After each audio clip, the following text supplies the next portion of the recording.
Yo, are we good? Chat, make some noise if I'm good. Please. What's up, people? Can you hear me? Tell me if you can hear me. Tell me my connection says it's weak. Are we good? What's wrong with my...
Yo, all right.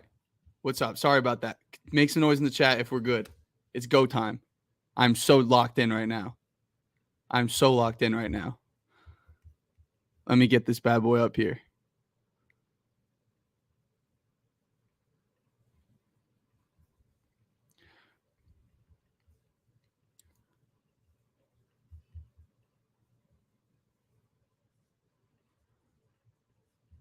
I'm sorry. I'm just trying to get the bracket up. We're struggling.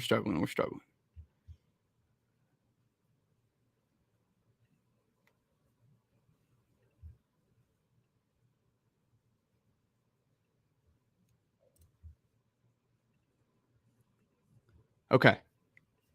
Here it is. Here's the bracket.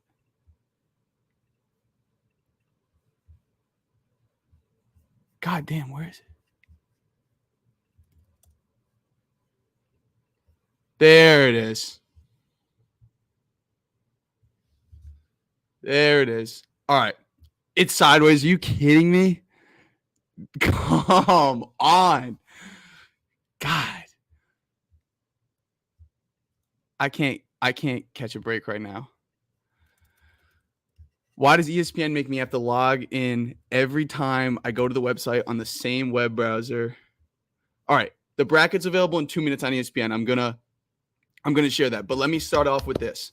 I already have 7 plays. My first one is my play of the year. I had 4 whale plays, play of the months this season. They were 3-1. The one loss was in overtime. Okay. So when I say play of the year, you take my word for it. Here's why it's New Mexico against Clemson. I've watched Clemson play throughout the year. What's their problem, right? They have an awesome big man in PJ Hall. Ian Schifflin's an awesome big man as well, okay? You have depth, some athletes in Wiggins and Hunter, right? And Joe Girard is a great shooter as much as I don't like him. But here's the thing. Joe Girard and Chase Hunter is one of the worst defensive backcourts in the ACC and in the Power Six or of any team in this tournament. New Mexico has Jalen House, Jamal Mashburn, and Donovan Dent, who is an explosive backcourt that just ripped through the Mountain West tournament, playing for their lives as the 6th seed in that tournament, ripped through the Mountain West tournament. They are so hard to keep in front. They are so electric as guards. They are going to cook against Clemson, okay? And then you have JT Toppin, a freshman big man, who is a legit NBA talent, and Nelly Jr. Joseph, who's been around for a minute, coached under Patino at Iona, came to New Mexico to play for his son. They have the bigs to defend there. The pace is going to be all New Mexico, and I'm telling you, these guards are going to get whatever they want. Play of the year. New Mexico Lobos. Tell me in the chat who's with me. Who watched New Mexico play this week? Like when people hate on the Mountain West, like I don't like Boise State. We're going to get to them later, okay? I don't think Colorado State's playing very well anymore, even though Isaiah Stevens is good, right? The Mountain West is a good league, okay? It's a good league. Got a lot of sunlight coming in. Yeah, this better? We'll get a little spotlight. A little bright. All right. Is this bright? Okay, boom. ESPN brackets live. We're about to share my screen. All right. Can you guys see this? Make some noise in the chat if you can see it. Make some noise in the chat if you guys can see it. Oh, yes, we can. And no, the line. Oh, I didn't even get to this. What is the line for New Mexico Clemson? It's New Mexico -1.5. And they're an 11 seed for a reason. Thank you, Ted. I appreciate that. Do I look a little too? Yeah, I look kind of scary without it. Huh? Hey, Dean Dreamy, that's a great bet. They could totally make the Final Four, okay?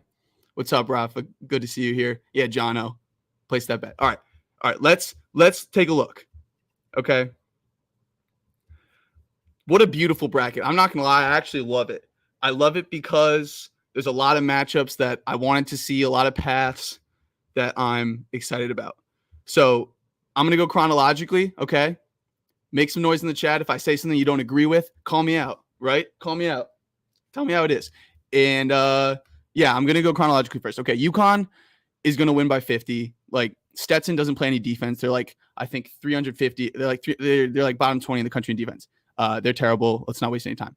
Northwestern FAU is a really interesting matchup. Northwestern's a team that is, you got one of the best point guards in the nation in Boo Buie, right? This is a very well-coached team. They play DraftKings, FanDuel. I live in Illinois. You guys might be in different situations. FAU, we know what they did last year. People are surprised to see them as an 8 seed, right? They've lost some head-scratching games, and they play down to their competition, but they play up to their competition. I'll get to that in a second. But Northwestern without Ty Berry, that's their second-best offensive player. They've really responded well, right? Guys have stepped up, but this team is still limited, okay? And I think this is going to be a close game, and FAU could definitely get tripped up here because Northwestern time again shows people that they're just a good team. It doesn't matter if you're missing guys. They've missing 2 starters and will go and compete. So Northwestern is not an easy matchup, but FAU back in the dance, they're going to get it. And I'm not saying they're going to beat UConn, but we saw them play up to their competition against Arizona. They were awesome. Okay. They've got 3-point shooting. They share the ball. They're well coached. Dusty May gives those guys a ton of confidence, right? They're very connected. Defensively, they're weak at times, but we saw that run. It's the same team, guys. It's the same team. And sure, there was some luck. They could have lost to Memphis in the first round. I had Memphis actually in my Final Four, so I kind of predicted the path, picked the wrong team, whatever. And Vlad Golden's a big dude who can hold up against Klingon. I think FAU could totally give UConn a game. UConn's my national title pick. I'm just saying FAU, I'm not a fun matchup for UConn the second round. We'll push UConn through for now, but that could be a game that you turn on and you're like, FAU, that could be a classic game. Okay, San Diego State, UAB. UAB is annoying. They steal a bid. They probably knock one of these Big East teams out. It's a shame. Yaxel Landenborg is a 6'11" athlete that they have. Led the conference in rebounding. Really good player. UAB is I faded them yesterday. I took South Florida. I don't love what I see with them. They're just a little dusty. They are athletic. They're tough. They can bully. But guess what they're playing? Bullies get bullied at San Diego State. Bullies get bullied, okay? This team made the championship game for a reason last year. You lost some guys, but and Landenborg could be a good matchup for Ladie. So I was going to bet this. I did not bet it, okay? I got to look into the matchup a little bit more. But bullies get bullied, right? San Diego State can out-bully UAB and get that win. Auburn, Yale. So my buddy Nick, you guys know at Turnstone Cappers, my guy who does my streams with me, he told me, because at first I was like, Auburn's just going to ball pressure Yale. We just saw Yale need a miracle to beat Brown, who had a losing record, right? Auburn, ball pressure, too much, overwhelmed.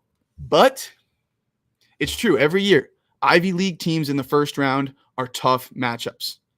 That's just the way it is. We've seen this time and time again that Ivy League teams are tough matchups. I'm pretty sure this line's 13.5 or something like that.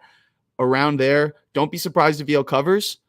I think Auburn will prove too much at the end of the day, but that's a matchup where at first glance I was like, Auburn's going to run them off the floor. But talking to Nick, it's Yale's got some size. They went into Kansas and gave Kansas a really good game. They've got a couple dudes who hit some huge threes in that game against Brown. They've got shooting. They're very disciplined. Ivy League team. We saw what Princeton did last year. We've seen Yale in the past, right? Auburn, but it could be close. Auburn, San Diego State's a very interesting matchup, okay? Watching Florida versus Auburn today, obviously I was on the Gators, and you saw what Auburn can do. It's just a machine, right? It's 10 guys. It's Florida State-esque. Like, are any of these guards or wings, are any of them that good? Like, no. Janai Broome is a really good player. Like, people want to make Aiden Holloway or Donaldson, like, sure, they can hit shots. They can get going, right? But it's about just, like, the athletic wings. It's just Jones comes in. Baker Mazar is in there. What's his face? Moore, right? So they just have so many guys. They suffocate you defensively, but we've seen them get in some of these up and down games. We've seen them get grinded out. Like, they lost at App State earlier this year. Like, we saw them lose to Mississippi State. Like, Auburn can get grinded down. And Auburn is the type of team that looks like world beaters in their conference tournament. Everyone's like, oh my God, like, they're so good. But San Diego State has a style that can throw them off. That's something we got to think about. Auburn's used to playing SEC team. Florida, Kentucky, Alabama, Tennessee. You know, it's a similar flavor. You've seen these guys before. Now you go play San Diego State.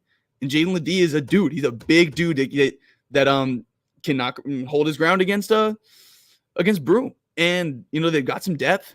They're so well coached defensively. They got all the confidence in the world after they run last year. San Diego State beats Auburn. I still think they're going to be able to bully UAB. Something always weird happens, right? It's the tournament. And I know you guys are staring at my top of the East region, and nothing crazy so far, but this is what I got. And look at that. A rematch of the championship game. UConn bests them. UConn is going to be so hard. I think FAU has a better shot. UConn's too good. Like, you have to play a perfect 40 minutes to beat UConn, right? They can beat you in a slow game. They can beat you in a fast-paced game. They can beat you inside. They can beat you outside. They can beat you in transition. Jalen Story can come off the bench and give buckets. Like, Cam Spencer can go off. Tristan Newton can get a triple-double. Alex Karaban, hot take, I think Alex Karaban might be UConn's best player. Flame me in the comments. I don't care. They're amazing. They're going to be really hard to stop. I'm going to have a tough time clicking someone against them, but you never know. I'm feeling my bracket. Y'all know about BYU. Come on now. Those boys are so good. Duquesne, the A10 bracket was just chaos. The semifinals was all upsets, right? Like, they find a way to get it done. Congratulations. Great season. You haven't been to the tournament forever, but BYU is so much better. And teams that can beat BYU, you better have really good guards that can get to the basket or be able to bully them on the interior on the offensive glass. Duquesne can't do that. BYU is going to cruise. Already placed it. 3 units on -7.5. Illinois is really good. Illinois could win the title if they play some defense, but they could also win. They could also make a Final Four without playing defense. They're that good. And I watched more at State in the Ohio Valley Championship game. That league's not what it was, you know, when you had Dylan Windler and John Morant going head-to-head. Like, it's fallen down a bit. Illinois definitely cruises. This sucks because I love BYU. I love him. Y'all know I love him. If Pop Isaacs is going to shred him like he just did, right? Like, if Joe Toussaint is going to get 2 feet in the paint and make plays, like, Terrence Shannon is going to be a nightmare to guard. And then who's standing for you under the basket? I love him. Egyptian magician Ali Khalifa. It's him. Or it's Fous Traore, who's like 6'5", right? So, I mean, maybe. But counter argument, Illinois doesn't guard. BYU could win this game 100-90. I'm putting Illinois for now, but I might change my mind, okay? Because we've seen Illinois not guard. And BYU is unlike – Nope. This is why we go live. We talk it through. Okay. This is why BYU is going to win. Exactly. Dean Dream. That game is first to 100. I don't think BYU is going to be able to stop Illinois. I don't. Oh my God. Am I actually doing BYU? I don't think. Okay. This is what triggered me to change my mind. You watch the Big Ten, a lot of similar teams, right? Like, Wisconsin's a good offensive team. They're not running what BYU's running. BYU's got shooters everywhere. What's a team in the Big Ten? Nebraska, right? Like, Nebraska had a lot of success against Illinois. Nebraska's not apples to apples with Illinois, or with BYU is what I meant to say. But, like, yeah, Nebraska won at Illinois. And then, you know, they blew it to them yesterday. Dude, I think BYU could outscore Illinois and get it done. That's a crazy game. I probably won't bet it. For the interest of my bracket, I'm going to have a little fun and get my boys there. Okay? Wazoo's been good. They've been really good. Very well-coached team. Jalen Wells, Miles Rice, really solid players. I think that's my knock on Wazoo is they don't have a star. Tucker DeVries is the best player on the floor in this game. No question about it. And what did he do last year in the tournament? Played a Miami team that they probably should have won, right? You were playing Miami team that you probably should have won that made the Final Four. What does Tucker DeVries do in that game? Mind you, Tucker DeVries is like, in my opinion, a borderline top 10 player in college basketball. He's a stud. He's an absolute stud. He does everything well. Coached by his dad. He had 3 points. Was 1 of 11 from deep and 0 of 2 from the field. Couldn't hit a shot. They lost that game 63-56 to Miami. Right? So, I mean, I watched Drake. It sucks that Indiana State didn't make the tournament. 2 really good teams. Bradley's a good, like, this was a solid league, a really solid league. And this game's basically a pick 'em. I got Drake 2 units in at like 105 on the money line, I think. Gotta give Tucker a game. He's going to ball out. He is a dude. And surrounding him, you've got big Darnell Brody, 275 pounds. This dude's like 25 years old, I think. Been in college for forever. Absolute load down there. Washington State has this big man, Oscar Clough, who's a dusty foreigner. I think he might be from Australia. Like, I don't know. I think Brody could eat a little on the inside. And then surrounding DeVries, you've got playmakers. Okay, like if you watch Drake play in the Mizzou Valley, I took him to win the semis and the finals. They're a really good team, and yes, they have a best player who can go get a bucket whenever he wants. But they move the ball, they share it, they rebound. They're top 10 in defensive rebounding percentage in the country, and they're electric. Give me Drake. Give me Drake. Iowa State, y'all know the whale play pick of the month was done. Beat Houston. Not only did they beat Houston, they won by 28. We're past that though. I would assume this line's around like 10. I definitely think Drake could give them a game, but also they could make Tucker DeVries' life hell. What I do like about Drake is they really share the ball. They really pass it well, right? Better than how Houston passes the ball offensively, right? That's not how Houston is beating you. They're not out there zooming that thing around, right? So I think Drake could cause problems, but we're going to go with Iowa State. And this is a matchup. Okay, this is why I should have put Illinois, because now I'm about to put BYU way too far. Okay.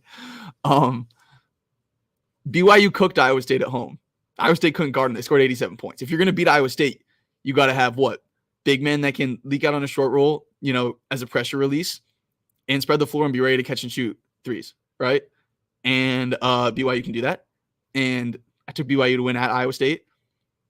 They were up for most of the game, and then Iowa State went on a huge run playing on their home court. This is why I should have picked Illinois, because, of course, I was going to do this at BYU, but BYU is going to beat Iowa State if they see them again. Here's the thing, guys. Like, you see Iowa State, you see Illinois, you see Auburn, all in this region, and UConn. Okay, what did they all do? Someone in the chat? What do UConn, Illinois, Auburn, and Iowa State all have in common? What's up, Kavanaugh? Thanks for joining. And yeah, obviously, go Bulldogs. Someone tell me. There's 26 of you in here. I'm honored to have you guys. Obviously, I'm fired up. Hey, Eric, I know you think that. I know they look like world beaters because they just beat Houston by 28. But here's the thing. We leave our leagues, right? We leave our leagues. This is a new situation, right?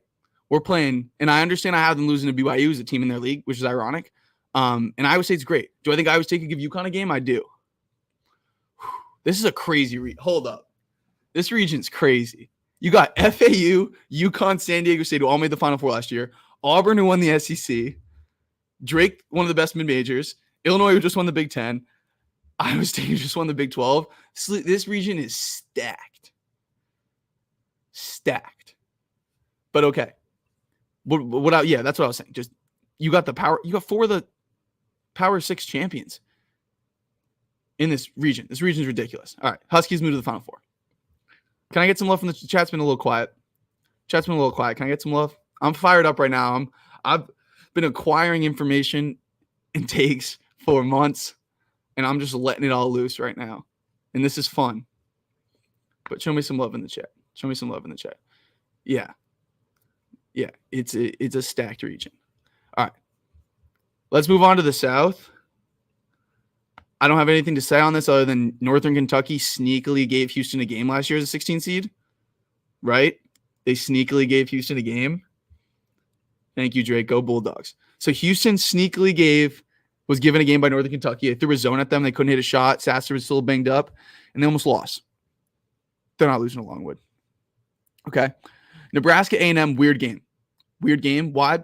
A&M's a weird team. They look unreal sometimes, and Wade and Radford and Obaseki are creating and they're crashing the offensive glass. They're defending, forcing turnovers. What did A&M do last in the tournament? Anyone remember? Anyone in the chat? I'm like a teacher. I'm trying to run a class. I can't be teaching. I can't just be talking to the screen. Participate. We got participation grades. So you got to participate. A&M is gross. Yes, they are. Yes. Lucky Leo, you're my star student. Penn State. Why did Penn State beat them? Because the boy Andrew Funk caught fire from deep, right? They won by 17. And Andrew Funk hit 8 threes, 8 of 10 threes. God, it was an unreal performance. But exactly, Penn State shot them out. Nebraska can do the same thing, right? There's a world where Nebraska's cold. Casey is, not making shots, and A&M just grossifies their game. Wade goes for 30, and they win. But based on that Penn State game last year, like, I think Nebraska can do the same exact thing. Hey, you don't have homework, Eric, right? I just need you to be an engaged listener. That's all I'm asking for as a teacher. But yeah, I'll give you guys the answers to the homework. That's what this is. Okay. Ryan brings up a good point about BYU having an off shooting night. That's obviously what happened against Texas Tech, right? Couldn't make a shot. I get it. They're probably going to lose to Illinois. Okay. But if they beat Illinois, they're going to beat Iowa State. Okay. Yeah. I mean, Illinois Drake could happen. Like, okay, wait. I was on a rant and I lost my place. Hear me out. UConn, Auburn, Illinois, Iowa State all looked awesome this week and won their leagues. A lot of people put too much stake on conference championships. I remember that. I remember when I was a kid, I would only put teams in my Final Four if they won their conference championships. I wanted hot teams. But you got to remember, like, there's example after example of teams winning their conference championship and then not making even the Sweet 16. It just happens, right? Like, you come outside your league and it's different. This tournament's crazy, okay? So don't be surprised if Auburn gets a game from Yale and loses to San Diego State.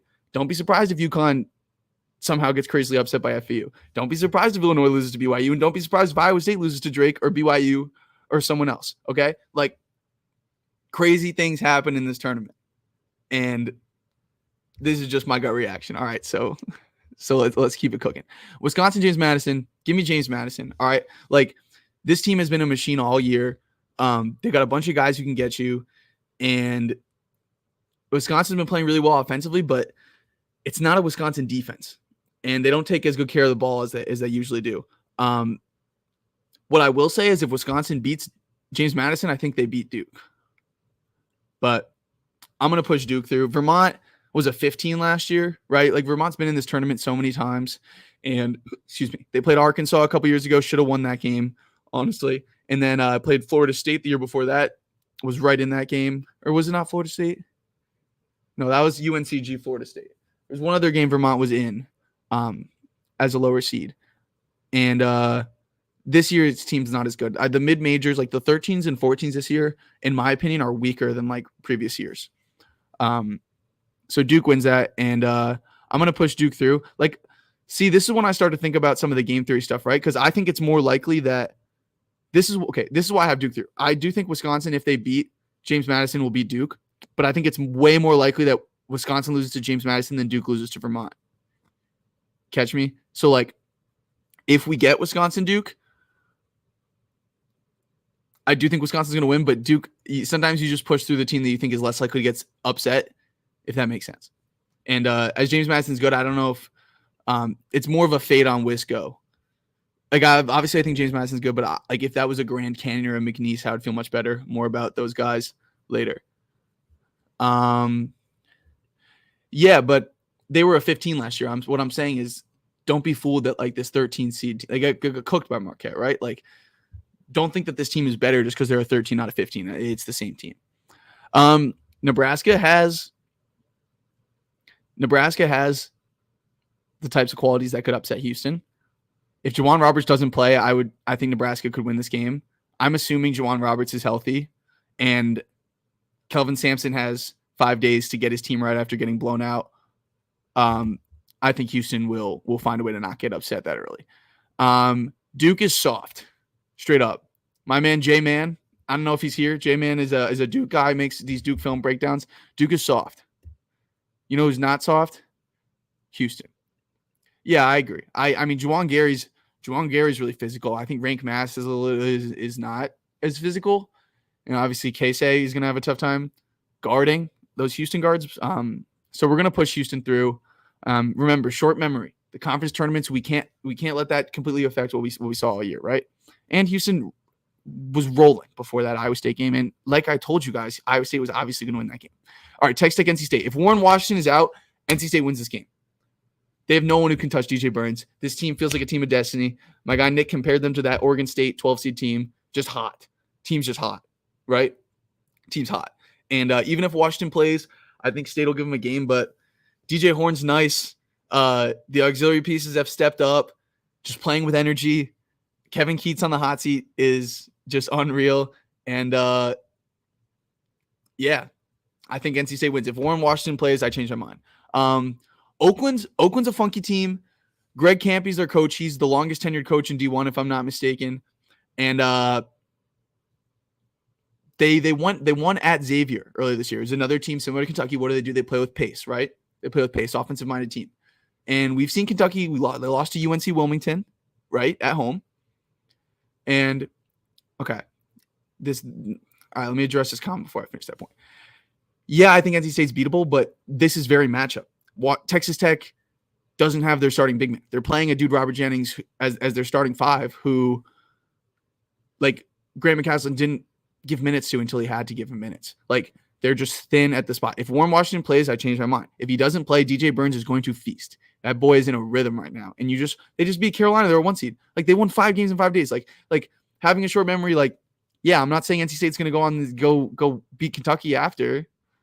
I'm saying they can beat a Texas Tech team down their 5-man. All right, cool. Houston, okay, calm down. All right, I understand the history you're referring to there, but NC State's not making the Elite Eight, right? All right, maybe. It would be crazy. Point is, okay, Kentucky could lay an egg against Oakland. It wouldn't be the craziest thing. We saw it at St. Peter's, right? We saw it against – who else? Didn't Kentucky lose in the first round another time? Was that their only really bad loss? Whatever. I'm putting Kentucky through. I think them losing early in the SEC tournament was a blessing in disguise. We know what this team's capable of. Kentucky's top 3 talented team in the country, right? Like, yeah, Kentucky, right? Now it gets real interesting down here. Like I told you, Colorado's going to beat Boise. Here's why. Colorado is one of my favorite teams in the country because when I watch basketball, you know what pisses me off? When teams take stupid shots, right? When teams take stupid shots. It's like, why are we taking that? Clemson's a victim of this. We'll more on Clemson later. But it's like, you have PJ Hall. Why is Chase Hunter bringing the ball down the floor and taking a contested mid-range shot? Why is Joe Girard pulling from the logo? I know he can hit it sometimes, but like, you didn't even get PJ to touch it. When you play high-low through PJ in Shiflin, it works. Okay? Colorado's a team that I love the way they execute. KJ Simpson is sneakily one of the best players in the country. If you go to KenPom, he's like 10th in the player of the year race. Okay? Shoots like 40% from deep, runs the offense, super quick. Kid's really good. Okay? And then what do you have around him? You have Hadley and O'Brien, who are just like 6'6" wings, can shoot it a little bit, but like everyone on Colorado can post up. And when they're posting up, they're really good passers. Like, no team more than Colorado will like have a guy post up and just a little bounce pass to a cutter or to the opposite block, and it's a layup. Like, Colorado gets layups. Okay? And that's just not my eyes telling me that. You want a number to back me up? I got you. Okay? According to Haslametrics, okay, analytics site, NPAR is a stat, near proximity attempts at the rim. So over 100 trips up court, how often are you ending with a shot at the rim? Colorado's number 2 in the country, 40. They get layups. They get good shots. And you're not sold. You're not sold. When they're not getting a shot at the rim, if they're taking a 3, they're the 5th best 3-point shooting team in the country. And they've got an elite point guard. Eddie Lampkin is electric, right? He's a DJ Burns who like doesn't eat as many burgers. Still a huge dude and can move, can run the floor. You know, energy guy. You saw him go off against Arizona in that tournament game they should have won if Ben Mathurin didn't hit that 3. Like, De Silva's a really good player. He could be an NBA guy. Oh, and I didn't even mention Cody Williams, who could be a top 10 pick, a top 5 pick. I saw him even say is the number 1 pick at some point. Okay. Colorado's got talent. They've got balance. They've got size. They can play at different paces. They take good shots. They're well coached. They're a different matchup than teams are used to playing. Okay. And Boise is one of my least favorite teams. I faded them against Northwestern last year. I faded them against Memphis before. What did they do? They lost both games, and they didn't look particularly good either. Tyson Dagenhart is like a Walmart Tucker DeVries. That might sound harsh, but like he's not that good. And then Max Rice, their point guard, is their coach's son. He's been there for forever. He drives me crazy. He's my least favorite player in college basketball because all he does is run around like, let me shoot threes, let me shoot threes, let me shoot threes. And every once in a while, he'll have a game where he goes nuts. Okay? He'll have a game where he goes nuts. And what was it against? It was against New Mexico. He dropped 35 at the pit, hit 7 threes. And I was like, and it was the game that I tweeted right before the game, like, I hate Boise. And I hate Max Rice. He's trash. He shoots too much. He's just the coach's son. And bro dropped 35. So he was probably checking Twitter at halftime. So you're welcome, Boise fans out there. But dude's a chucker, all right? And Boise is just like plays through the post with a bunch of unathletic dudes. And like they're obviously good. They're in the tournament. But Colorado's just got way better players. And we're getting -2 in Dayton. Give me the Buffs. Give me the Buffs. Boise lost their last 2 tournament games, so maybe they're due for a win, but like I've just watched both these teams play, and Colorado's just a better basketball team. Gotta trust my gut. Do I think they can beat Florida? Yes, I do think Colorado can beat Florida. I love Florida. I have a future on them to make the Final Four. I had a future on them to win the SEC tournament, and I messed up not hedging on Auburn live. Okay? But we saw Florida couldn't guard Broom in the post, right? They couldn't stop Auburn at the rim. So Florida could totally outscore Colorado. They could get hot. They could go beat Marquette and then see a Kentucky team they've already played and be in the Elite Eight. Florida could totally do that. But I think Colorado's a really tough matchup for them. So if Colorado beats Boise, which I'm obviously expecting them to, I think they beat Florida. And it's crazy to me that I have Florida out because in a different draw, I could have seen them making a run. And they totally could make a run here. But I think Colorado's a tough matchup for them.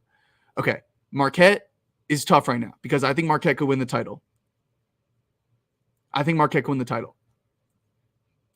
Kolek thing, it's hard for me to judge this right now. Do I think they could be Kentucky? I think Kentucky would be lost trying to guard Tyler Kolek, and they can play at Kentucky's pace. I think they could slow Kentucky down a bit and make them uncomfortable. So I'm going to put Marquette through. If Kolek doesn't play, don't be surprised if Florida or Colorado makes a run. Do not be surprised. And it opens up the door for Kentucky too. Houston Marquette's interesting. I might put Marquette. I gotta wait on the Kolek news. Is that fair? Like, I don't even know. Let's go. Let's get more Colorado love. Who else make some noise if you're hammering Colorado against Boise? Boise's dusty. They're no fun. Colorado's way more style. Okay, yeah. You think Cody Williams looks broken? You're wrong. He's young. He's a raw talent. That's why his draft pick is. That's why he's so high on mock. He's raw, but he's oozing with upside. And guess what? How many teams have a dude oozing with upside who's being a top 5 NBA draft pick who you're just bringing off the bench and that you don't even need to play well to win? Who says he can't find another gear in this tournament? He's a high IQ player. He doesn't try to do too much. He's not hunting his shot, right? It's not like there's been other like lottery type picks on teams who it's like, I'm the man. I'm going to shoot all the time. That's not Cody Williams. It's a well-coached team. In terms of game theory, do I feel comfortable having Florida out first round? Way less. If Kolek doesn't play, I'd probably. Yeah, it's interesting. It also depends the size of your pool, right? Like I might make my bracket and then change it depending on the pool. So if you're playing a pool with 200 people, 75 to 100 of them are going to have UConn. 40 will have Houston. So it's like if you're going to pick UConn as your champion, you have to. It's like if you have a UConn Houston championship, there's layers to it. I could make a whole nother video about the game theory of bracket pools.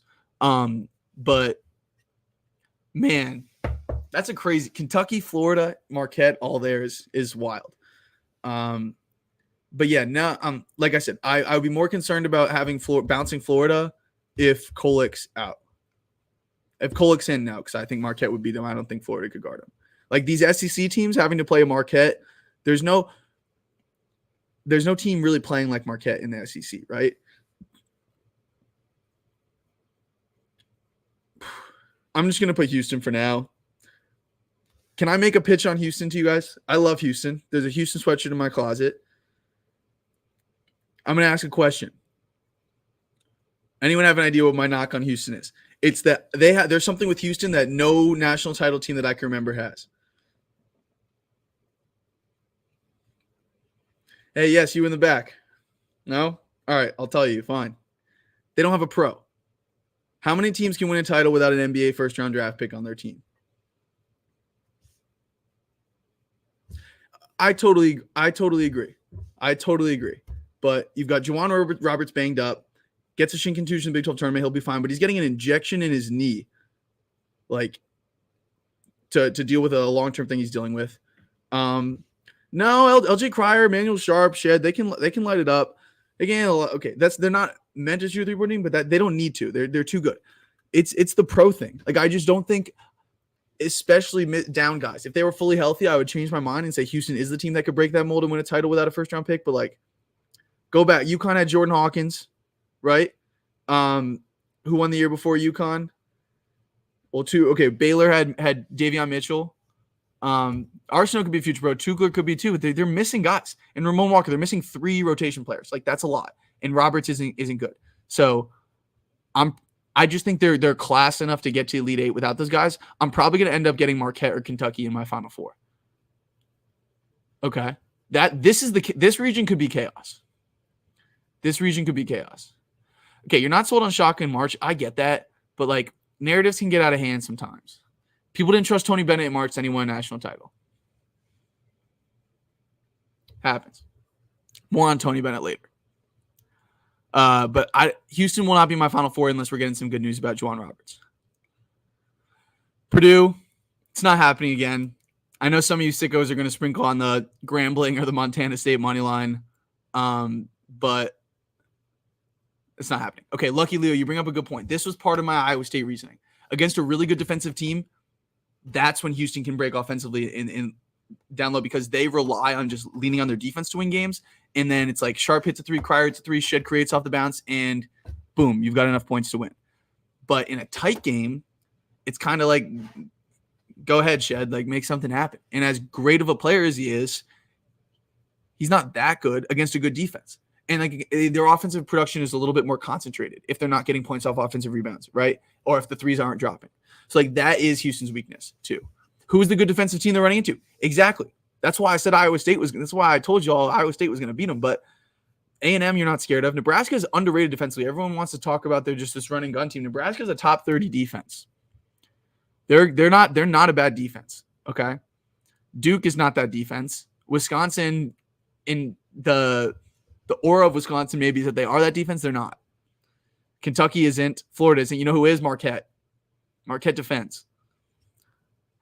Big East. The Big East makes a statement because they got screwed. Any Big East fans in the chat, talk to me. Talk to me. All right, Utah State, TCU already placed it. 2 units on TCU. Pace.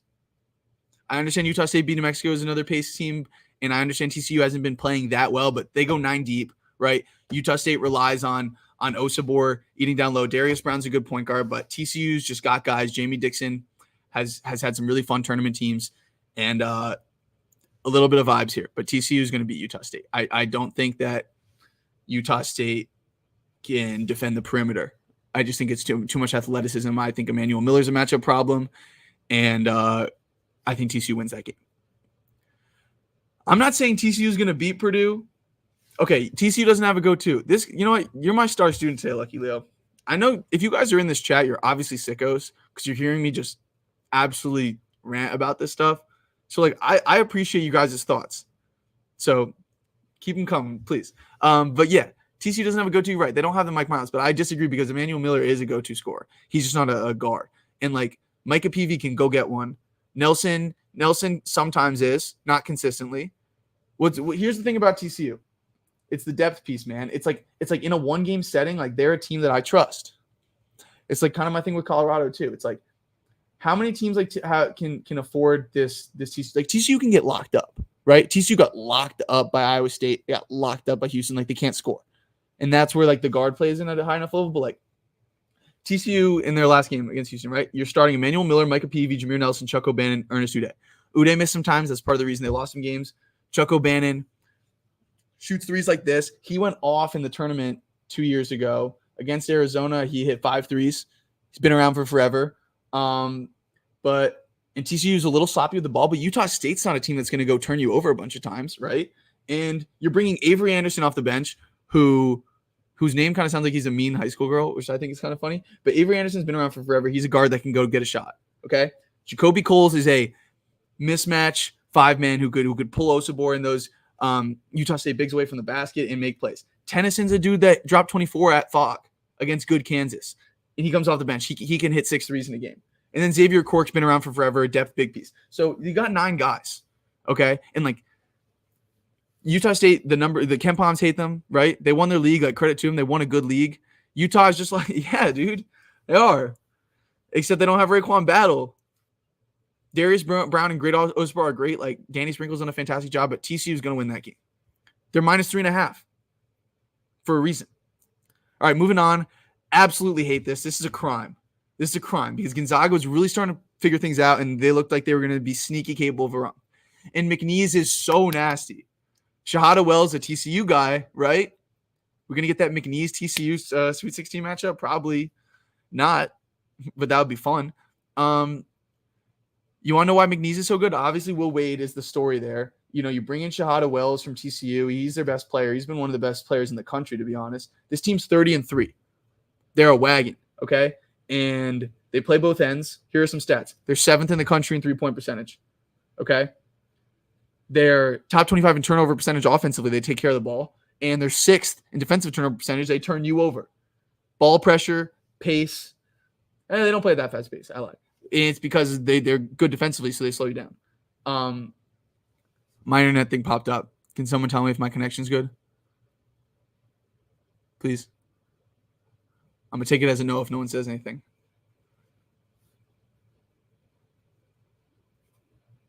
Nothing? Can someone tell me my connection's good? Please? All right, thank you. Let's go. That was just a trap to get you going. You guys are there. Hell yeah. You guys are there. Got you. All right, sorry.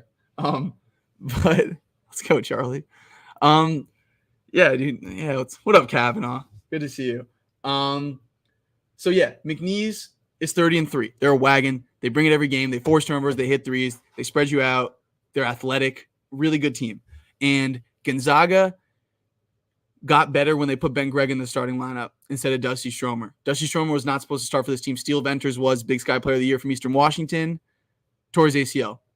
There was a clip of Sydney Sweeney on one of the late night shows. She gave him Jimmy Fallon gave him a Gonzaga jersey and he was like, how'd you get that? And she said a Gonzaga player slid in her DMs. It was probably Steel Venters because he's a dog. Could have been Graham Ike. And it could have been Dusty Stromer. It could have been Ben Gregg. And when Ben Gregg came to the lineup, gave them a little bit extra size. That dude can shoot it. His percentage, I'm not sure what his percentage is, but every time Ben Gregg shoots it, I think it's going in. I like the way it comes off his hands. He's shooting 37%. But yeah, you got to trust Mark Few in the tournament. It's a tough game. It's going to be a close game. I would not lay the 6.5, but you'd like to think Gonzaga finds a way to get it done, right? So I'm going to take the Zags. Kansas, one of the most interesting teams in the tournament. One of the most – oh, excuse me. That's rude. Ryan Nembhard's a really good player. Creighton should have made the Elite Eight last year. And Andrew was more of a pure point guard, and he could shoot it better from 3, and he's a little bit bigger, I agree, but don't be disrespectful out here. Ryan Nembhard's a good player. Kansas, one of the – that's interesting, and we're about to get there. So Kansas is a weird team because Hunter Dickinson dislocated his shoulder, and McCullough's like injured, but he's not injured. Like, I didn't think McCullough was going to play until the tournament. Goes and plays at Baylor, drops 20. That's like a game time decision. Like he's – yeah, it is a big issue, but I don't know much about shoulders dislocating, but can we just pop that back in and get out there, Dickinson? And here's the thing about Kansas. Like, people had issues with them all year, and I understand why. But, okay, here's the thing about – I'm going to go on a quick little side rant about depth, okay? You've seen teams with depth cause problems in the tournament. Team that comes to mind is Florida State when they were 9 seed made that run, right? Or TCU, although they didn't beat Gonzaga last year and they didn't beat Arizona last year. It's like if depth is a strength of your team, and Auburn when they made the Final Four a few years ago, right? depth can be something that's real strength, but like you can also not have depth and succeed in the tournament, right? Like Kansas's top 5 of DeJuan Harris, KJ Adams, Johnny Furphy, Kevin McCullough, Hunter Dickinson is awesome. They're going to play. They're all going to play 32, 33 minutes, right? At least. So, and you say foul trouble, blah, blah, blah. Samford is a team that if Dickinson plays, Kansas is going to destroy them. I still think Kansas wins without him. McCullough's going to play. Dickinson's a question mark. If Dickinson plays, Samford's a team that plays with pace, shoots a bunch of threes, spreads you out. And I saw another cool stat about them. Give me a sec. Yeah, one of the fastest teams in the country, top 10 3-point shooting, and they force turnovers. They want to speed the game up. You're going to speed DeJuan Harris up? No, you're not. And Kansas is going to pick them apart. Bill Self doesn't get upset like this in the tournament. Kansas-Gonzaga is a super interesting matchup. And I'm going to come back to it because I got to think about it more. Yes, dude. Who is this guy? Have you been following me? You say great things, man. I didn't even know. I appreciate you, first of all. But yes, Oral Roberts, Duke was like, oh, like Max Hazemus is back in the tournament. Like Oral Roberts can spread you out. They can score a bunch of points. Duke just completely blew up everything they wanted to do, right? And I don't think Samford's going to be able to like dictate pace in this game. Like Samford is a step down from McNeese. Samford wants to be McNeese. McNeese is better. South Carolina, Oregon. South Carolina is another one of my bets. Here's why. South Carolina is a team that people want to pick as an upset. Oregon in the tournament, I get it. I was the biggest Oregon dude a couple years ago, right? I guess I got old quick, okay? Tyler Dorsey, Jordan Bell, that team was electric. Chris Boucher gets hurt before tournament, doesn't matter. Final Four run. One seed the year before. Dylan Brooks, Pritchard, obviously. Dylan Ennis, dogs. Awesome teams. Love those Oregon teams. This is not that team. Jackson Shelstad's a great player. Dante's a load to deal with. South Carolina's going to be fine dealing with Dante.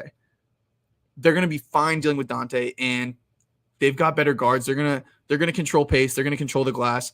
They move the ball better. They've been a better team all year. Okay, South Carolina got smoked by Auburn. Slipped up a couple times in SEC play, but this team still was 26-6 this year. And South Carolina, they're kind of like Utah State. They're actually back-to-back in KenPom, 49 and 48. South Carolina went 26-7 in the SEC, and they're 49th in KenPom. It's pretty crazy, but they're 16th in the country in assists per field goals made. I really like the way they move the ball. Mack, Murray, Boyles, I think are matchup problems for Oregon. I think South Carolina definitely wins that game. You're getting a discount because the computers think South Carolina is worse than they are. Thank you. Vegas has not priced South Carolina well all year. And what do? They keep winning. And don't be fooled. I remember the Peyton Pritchard team that stole a bid, 12 seed, Sweet 16. They had Peyton Pritchard. And Shelstad's good, but he's a freshman. And Pritchard's obviously an NBA player. And I don't know if Shelstad's that yet. Don't be fooled by Oregon. I know, they beat Arizona because they imploded. Because Caleb Love happened, right? I think South Carolina. I'm pretty confident South Carolina. And that does just lead me to believe that this is an awesome draw for Creighton. I'm just going to pop them through right now. Creighton's going to make the Sweet 16. Who was it? Joseph. Or no, this wasn't the one. Yeah, totally. But that's an interesting point about Dickinson struggling at Samford. But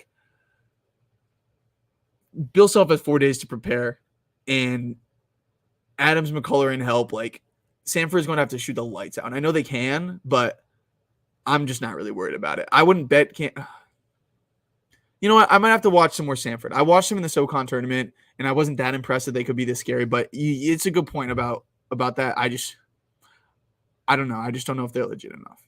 The SoCon is a good league. Shit, maybe. All right, I'll think about it. I appreciate the point. Okay. You think Creighton's better with Ashford? It's an interesting point because they absolutely were not. Creighton did not look good for a month stretch, but Greg McDermott's a great coach and they figured it out, right? And Ashworth flows well. And what's great about Ashworth is he creates as much as they need him to. He's calm. He settles pace. He's gotten so much better as the year goes on. Obviously, he can shoot the ball more, space the floor more than Nembhard can. And Shireman's probably my favorite player in the country, at least top 5, right? And he's amazing. Rebounds the basketball. I'm not even going to talk about Akron. There's no way they lose that game. I haven't looked at the number if I'm going to bet it, but Shireman is so good. Kalkbrenner is going to do whatever he wants. And against South Carolina, this is just me. I haven't really thought through this matchup that much yet, but I just think Creighton's really good. They're really good. And I definitely think they make the Sweet 16 at least. St. Peter's doesn't have Shaheen Holloway or any of the fun players from that team. Have some fun, pick the upset, but it's not happening. Okay, UVA Colorado State is just gross, man. Like Isaiah Stevens is a fantastic point guard. Nico Medved's a fantastic coach. They run great offense. I think Reese Beekman's going to make life hell for him. And Colorado State's really tailed off lately. They haven't been that good away from home at all. This team came in 7th in the Mountain West. And I understand the Mountain West is good this year, but like, that's not good. And they beat Creighton earlier in the year. And I think that win carried a lot of steam, right? But we're going to go with Texas. And Texas is an interesting team because sometimes they give me flashes of a team that could really make a run. Because Asmus is obviously amazing. And then Hunter is just a little streaky, right? Sometimes he looks like he's a really good guard who could, be a second or third best player on a team that makes a second weekend run. And Dylan Dessou is awesome. Spaces the floor, matchup problem. It depends who wins UVA Colorado State. I really think Virginia's going to win. I don't know if I'm going to bet it. They're so gross, but I just think on a neutral court, like Colorado State's just going to have a really tough time scoring. I wonder what the under's like in that game. But even though Colorado State moves the ball well and spaces the floor well in theory, like I just don't think they are as good enough a 3-point shooting team to knock down enough threes to win that. And then Texas, like I said, like I've been kind of hot and cold on them. Like, could this team make a Final Four run? Like, are they not that good? But UVA could have I'm not picking UVA to win a game. Sorry, it's that simple. I think UVA could give Texas a game? Maybe. Yeah. Texas, Tennessee is interesting. Tennessee's really good. I think it's a blessing in disguise. They lost in the SEC tournament. Tennessee, Creighton, crazy. Dude, what do we think of Tennessee, Creighton? I gotta catch up on the chat. Look, it'll flip to. You think really? That's interesting, man. I think it's a lot about Oregon playing well lately and South Carolina being like a team that the metrics have paid all year. But like, I'm telling you, just from watching these teams play, I just think South Carolina is going to eat on the inside and control pace. And like, I don't think Oregon is that good unless Shelstead's going off or if Dante's eating. And I think they can stop those things from happening. Creighton is definitely to get by Texas. You mean Tennessee? Or are you telling me that you think Texas is going to beat Tennessee? Ball's offense dies without. Are you saying Shireman's going to lock up Dalton Connect? Dalton Connect, Tennessee could win the title. Like let's make sure that's obviously clear. Tennessee could win the title. Creighton, Tennessee is a really interesting matchup, guys. I don't know. This is why it's good I have 4 days. I don't know. I'm going to come back to that one. You know, let's just go to this region real quick. I'm still thinking about this region's giving me trouble. Midwest is giving me a little trouble. Let's go over here. Who wants the New Mexico rant again? We got the pick of the year. I don't say that lightly. It's the pick of the year. Let me pull up my Evan Maya stat on Clemson. If my computer would load. It's not. New Mexico is going to smoke Clemson. They're going to smoke Clemson, okay? Because Clemson's guards cannot guard. Toppin and Junior Joseph are enough to hold up against Hall and Shiflin. You don't trust Brad Brownell in March.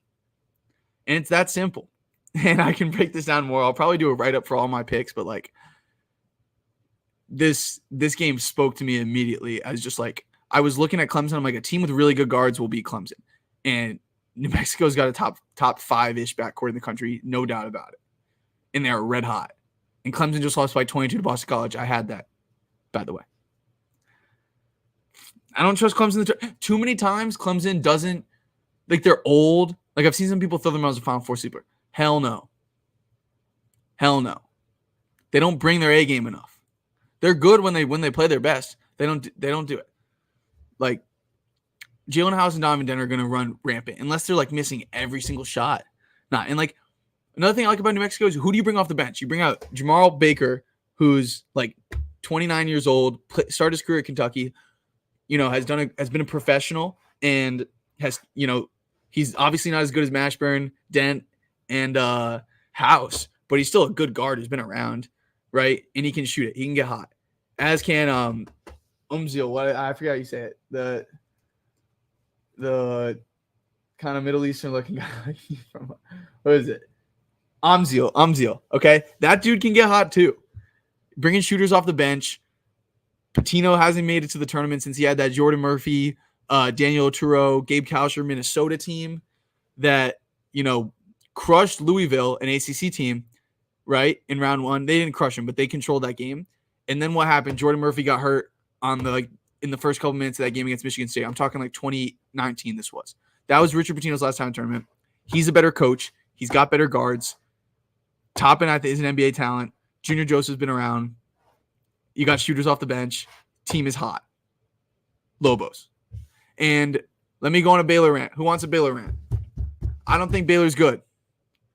I don't think Baylor's that good. But they're obviously good. They came in third in the Big 12. Here's the thing with Baylor. COVID year. Baylor was a top 2 team, right? That was the year before they won the championship.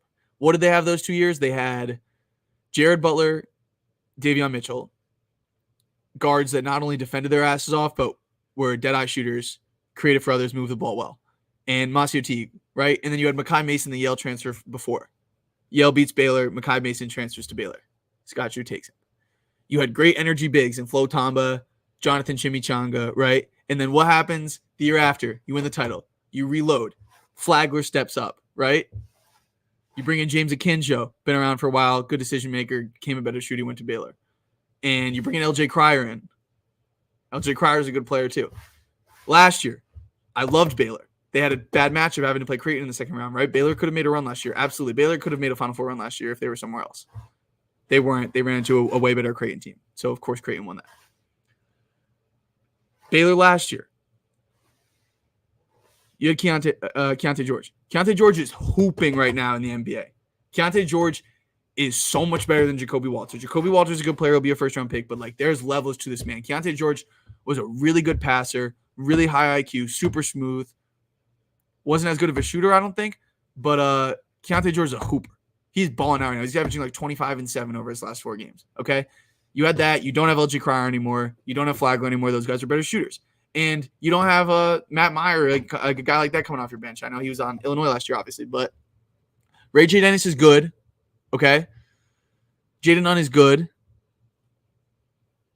It's just there's levels to this. It's just not an elite backcourt. They've had elite backcourts 4-5 years in a row, and now they don't. I'm just not sold. And Langston Love is my favorite, and he's not healthy. I don't know if he's going to play. Langston Love is the guy that I trust. If you give me one of those guys to take a wide open 3 and I make $100, I'm picking Langston Love. And he hasn't played. And New Mexico's a good defensive team, man. New Mexico's top 25 in KenPom defense? And they're red hot. I'm buying it. I might act up and throw New Mexico another round as I'm looking at the bottom of this bracket, okay? Arizona's not going to lose to a 15 seed once again. The Caleb Love thing, I tweeted this a while ago. It's just hard to trust. Okay. I made a mistake not bringing up Yves Missi. That's the one thing that this team does better than last year's team. They have a super athletic 7-foot rim runner who defends, blocks shots, and can put the ball on the floor and get to the basket a little too. Nothing crazy. It's a straight line drive, but he's a really good player. And he's the reason Baylor came in third in the Big 12. His impact has carried the weight. And Jalen Bridges is obviously a really good player, but I just think a lot is just on Jalen Bridges to play really well every single game. And I think New Mexico's got a better backcourt, and I think that they can do good enough defensively. I'm buying the New Mexico stuff. Absolutely. I watched them earlier this year, and they were frustrating at times. But I'm absolutely buying the New Mexico hype. 100%. Dayton, Nevada is a weird game. I don't really know what to think. Okay.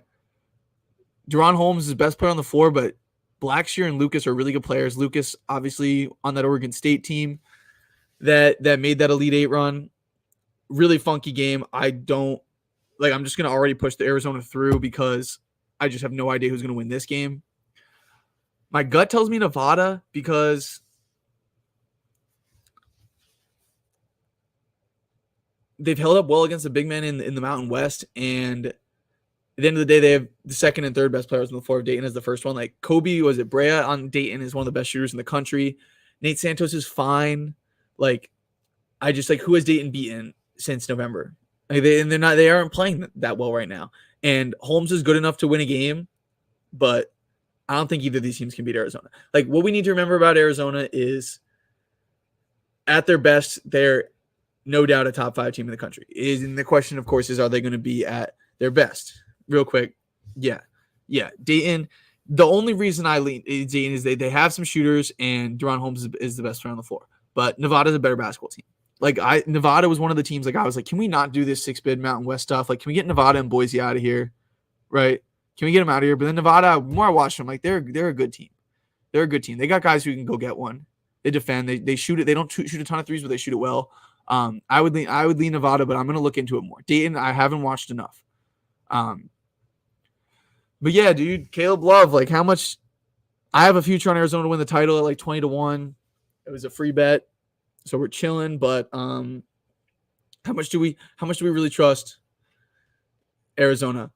Like, am I going to go crazy and put New Mexico through? I absolutely think they could win this game. I can't throw an 11 in my Elite 8, right?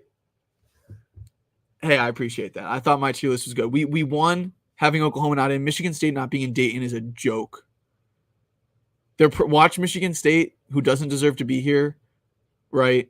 Beat Mississippi State and upset Carolina or something, but like 19-14, and they're being carried by a neutral court win over Baylor, which wasn't neutral because it was in Detroit, and everything just went their way at the beginning. But yeah, man. Yeah, Syracuse always makes the tournament. That was the funny part. And then I snuck Louisville and DePaul in there. That was some good content. That was some good content.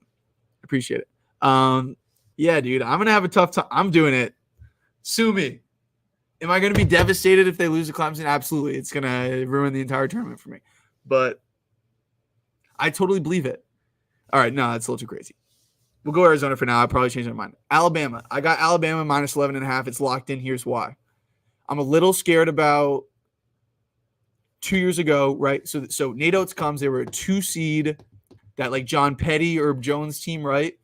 And they lost to Michigan in the Elite 8. No. I'm sorry. They lost in the Sweet 16 to UCLA. And they missed like every single free throw. That team should have made the Elite 8. So Nate Oates has that team. Next year, they're a 6 seed. Jaden Shackelford, Jelly JQ, right? Tail off the end of the season, Notre Dame comes in and punks them. Cormac Ryan goes for 28, and they lose in the first round. So does Charleston have that same flavor that Notre Dame has that could do that to Alabama? They could, but I don't know. I just think Charleston was in that game against San Diego State last year. Why? It was slow, right? It was slow. And they gave San Diego State a good game. But see, okay, I understand where you're coming from with that, but like Alabama, these SEC teams are another beast of pace and tempo and shooting. Like, I know Alabama doesn't guard, so it's a little scary to lay a big number on them, but I think Alabama wins this game like 99-78. Like, I just think Alabama is going to cook coming outside the SEC, and I think we're getting a discount because they haven't been playing as well lately. They're still really good, and like they're athletic. Okay, so guys like Nick Pringle and Wagi, is Wagi healthy? And like Stevenson, the freshman off the bench, like those dudes aren't scaring anyone in the SEC. But or Sam Walters, a freshman, and Stevenson, like they've been playing a bit, but like Wrightsell's back, Rylan Griffin's a dude, Grant Nelson's a net matchup problem, Mark Sears is going to cook, Estrada's going to cook. Like, I just think they're going to score 100. And Charleston, like, you know, it's important to remember they're not as good as they were last year. They don't have 3 of those players. They still have Smith and the big guy. What's his face? Like, it starts with the B. The Croatian guy, right? Whatever you say. But they don't have was it Dalton Bolin? They don't have anymore. They didn't have Ryan Larson, the point guard who set a lot of the tempo. Like, this team's not as good, and this is not a good league. This team lost 7 games in a row. They're hot, right? Like, they've won 12 in a row. But they got swept by UNC Wilmington, which I think is a really interesting point, because what did UNC Wilmington do? They went into Rupp and beat Kentucky, okay? And the one team that I paid attention to outside this league, outside of Charleston, was UNC Wilmington. They got swept by them. Okay, and they didn't have to play them in the tournament because UNC Wilmington lost to somebody else. So Florida Atlantic beat Charleston by 16. Duquesne beat them by 18. They lost to Vermont. They lost to Wyoming. Like, and in 3-point shooting, you think it because it's the white boys from Charleston. That's what they did last year. Last year they didn't shoot the 3-ball either. They just shot a ton of them. That's what's interesting about them. They take the 16th most threes, but they're shooting 34.8%. That's 134th. I'm not buying Charleston. I think Alabama wins by like 25, and I think they score 100 points. Like, don't forget what Alabama was doing in non-con, okay? Like, it's what I've been saying. It's been the theme of this. Outside your league, it's different. UConn lost, 6-7 Big East games last year? They didn't lose a non-conference game. It's different when you go outside your league. And Charleston played a San Diego State team that they did a good job scoring against an elite defense. Obviously, that San Diego State team was really good. They made the championship game. They beat Brandon Miller, Alabama, right? But when the pace is fast, I don't know. I just don't think they'll be able to hang. I just think Alabama's guards are just on another level, okay? St. Mary's Grand Canyon, crazy game. I told myself that I was taking St. Mary's in the first round no matter who they play because they never lose in the first round. Remember they rinsed Indiana with Trace Jackson Davis, and then last year, what did they do last year? What did they do last year? Why am I forgetting? Oh, VCU. They beat VCU in the first round last year, won that game by 10. Man, Grand Canyon's got athletes. Grand Canyon and McNeese are really good, and I'm pissed that they're playing these WCC teams because Randy Bennett and Mark Few are so good, and they don't lose in the tournament in the first round at least, right? So I'm having a really tough time going in St. Mary's, but I think Grand Canyon's really good. Grand Canyon, yeah, what's up, Ian? Good to see you. Yeah, they lost. They weren't going to touch UConn. I think they played a good first half. Like, they weren't going to touch UConn, but that VCU team was solid, right? With Ace Baldwin, like, they couldn't score. So, yeah, I think Grand Canyon's just athletic. Like, that's why I think that St. Mary's is just so disciplined, dude. Like, rebounding, they're not as good as a shooting team, right, as you're accustomed to, and they're a little thinner without Jefferson. Ooh, I'm talking myself into Grand Canyon. I don't know if I'm going to bet this. I'm going to put them through. I think Grand Canyon can beat St. Mary's because Aiden Mahaney's great, but he's still, like, for lack of a better term, a skinny white kid. And, like, Grand Canyon's just got, like, athletes, man. Like, and they've been on a roll. And Tyon Grant Foster is a stud. Man, it's hard to go against St. Mary's, but Grand Canyon went 29-4, okay? 51st in KenPom defense, 63rd in offense. Tops in their league in both, obviously. Good free throw shooting team. They get to the line a ton. 5th in free throw attempts per field goals made. They're 10th in effective field goal percentage. They protect the rim. Like, I'm telling you, man, this team's got athletes. McLaughlin, 6'7", forward. He can shoot the three. He's shooting 41% from deep. Like, yeah. This guy's killing it in the chat. Like, yeah. So what happens in this matchup? Do the suburbs just not have enough juice, and then there's too much athleticism, or like VCU last year is not this level of this Grand Canyon team, right? Grand Canyon was on another logic. No, Bama is not. Bama St. Mary's would be the most interesting game ever. Bama St. Mary's would be nuts. I do think Grand Canyon could hang with Alabama. I don't think Alabama will be able to guard Grand Canyon. Am I going to do it? Is this my chaos region?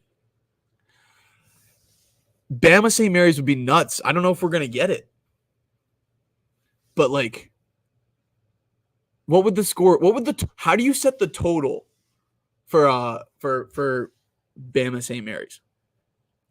What do you set the total for Bama St. Mary's? I got to talk to Nick, my guy Nick, about that. Because that's a crazy matchup. Like, the slowest possible disciplined team versus, like, run around and shoot as many threes as possible. That would be crazy. And I kind of want to see it. So maybe I'm going to change my mind. All right. It's not a no-brainer because St. Mary's,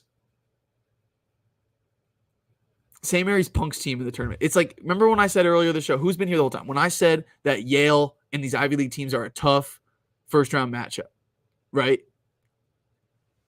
Again, when you come outside your league and you play a team in a style that you have not seen, I understand you have 4 days to, prep and watch film, but like, you can't really, can you prep for like what St. Mary's is? And like early on in the season, I was just like, they're not that good. Like I backed Utah, they went in St. Mary's and won. But then they just turned it around, man, because they're just so well coached and it's so hard to fade them. Am I going to totally change my mind? Is St. Mary's going to go beat Bama? They punk teams until they don't. Like, it's not that St. Mary's is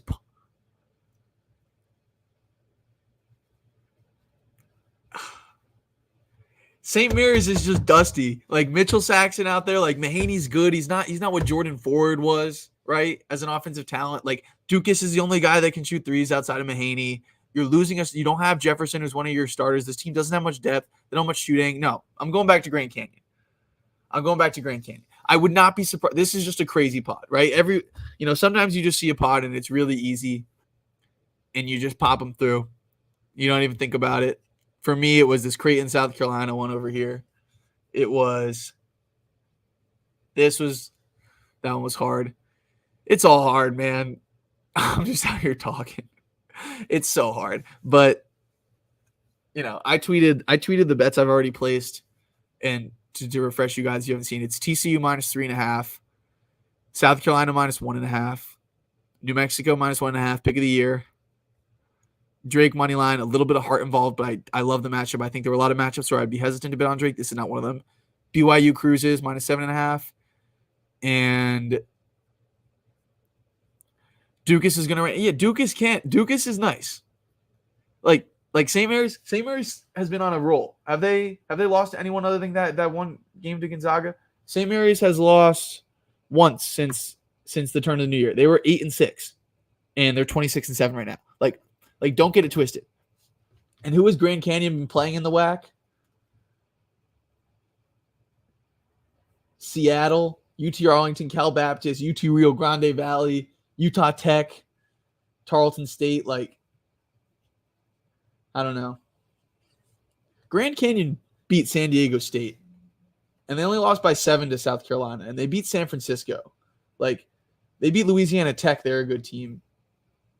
I don't know, man. To be honest, that's one that the pick. I'm out here affecting the market. You can't tell. I'm kidding. But they're an 11 seed and they're favored by 2.5. Okay? And in the second that matchup came out, every fiber of my being said New Mexico is going to win that game. Joe Girard is going to be lost. He's a traffic cone. And Chase Hunter is an athletic dude who's been around for a while. He can't guard. I remember I bet Clemson to beat Virginia Tech, and Sean Padula was doing whatever he wanted. Now imagine 3 souped-up Sean Padulas.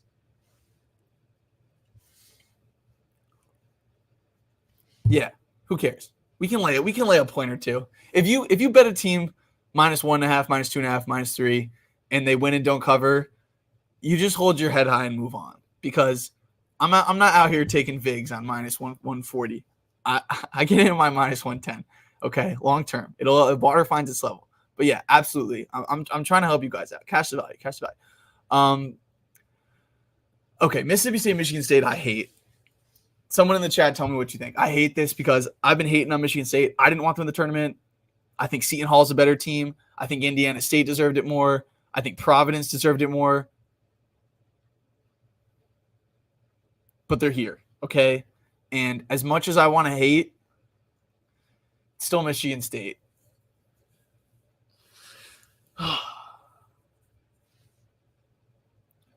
Yeah, I think that's a smart future. I just think you're not getting a great enough number.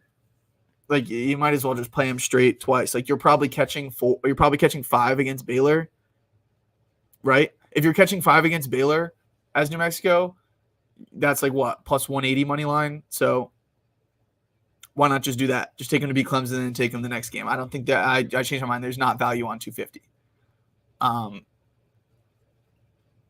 Hey, man, Iowa State looked like world beaters, I'm telling you, and they made me a lot of money this week. But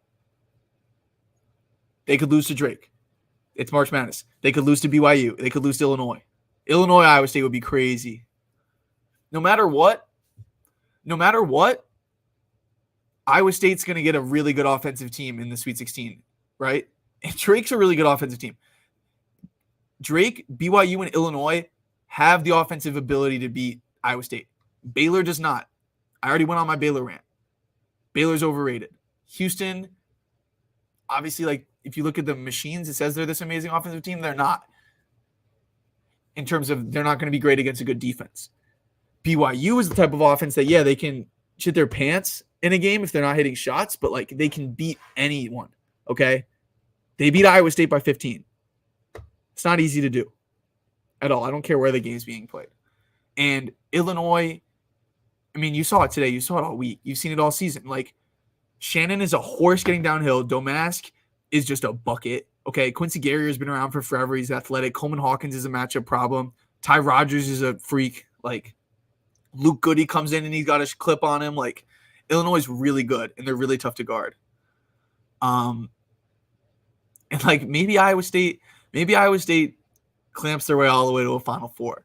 But do I think they can go beat – if they had to beat Drake and then either BYU or Illinois and then UConn, that's a tough path, man. I wonder what Iowa State's Final Four odds. 45-1 is fantastic value. Hats off. But I just don't see how Iowa State makes the Final Four. And I know people are going to want to put them there.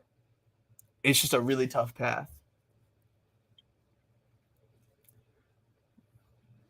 But, okay. You go. Point being here, if you're going to beat Iowa State, you got to be a really good offensive team.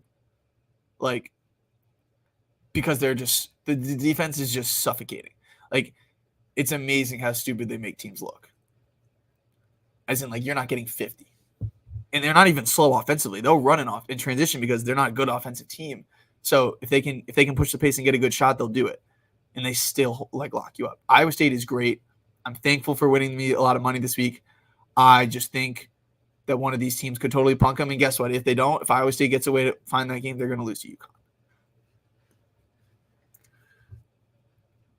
All right.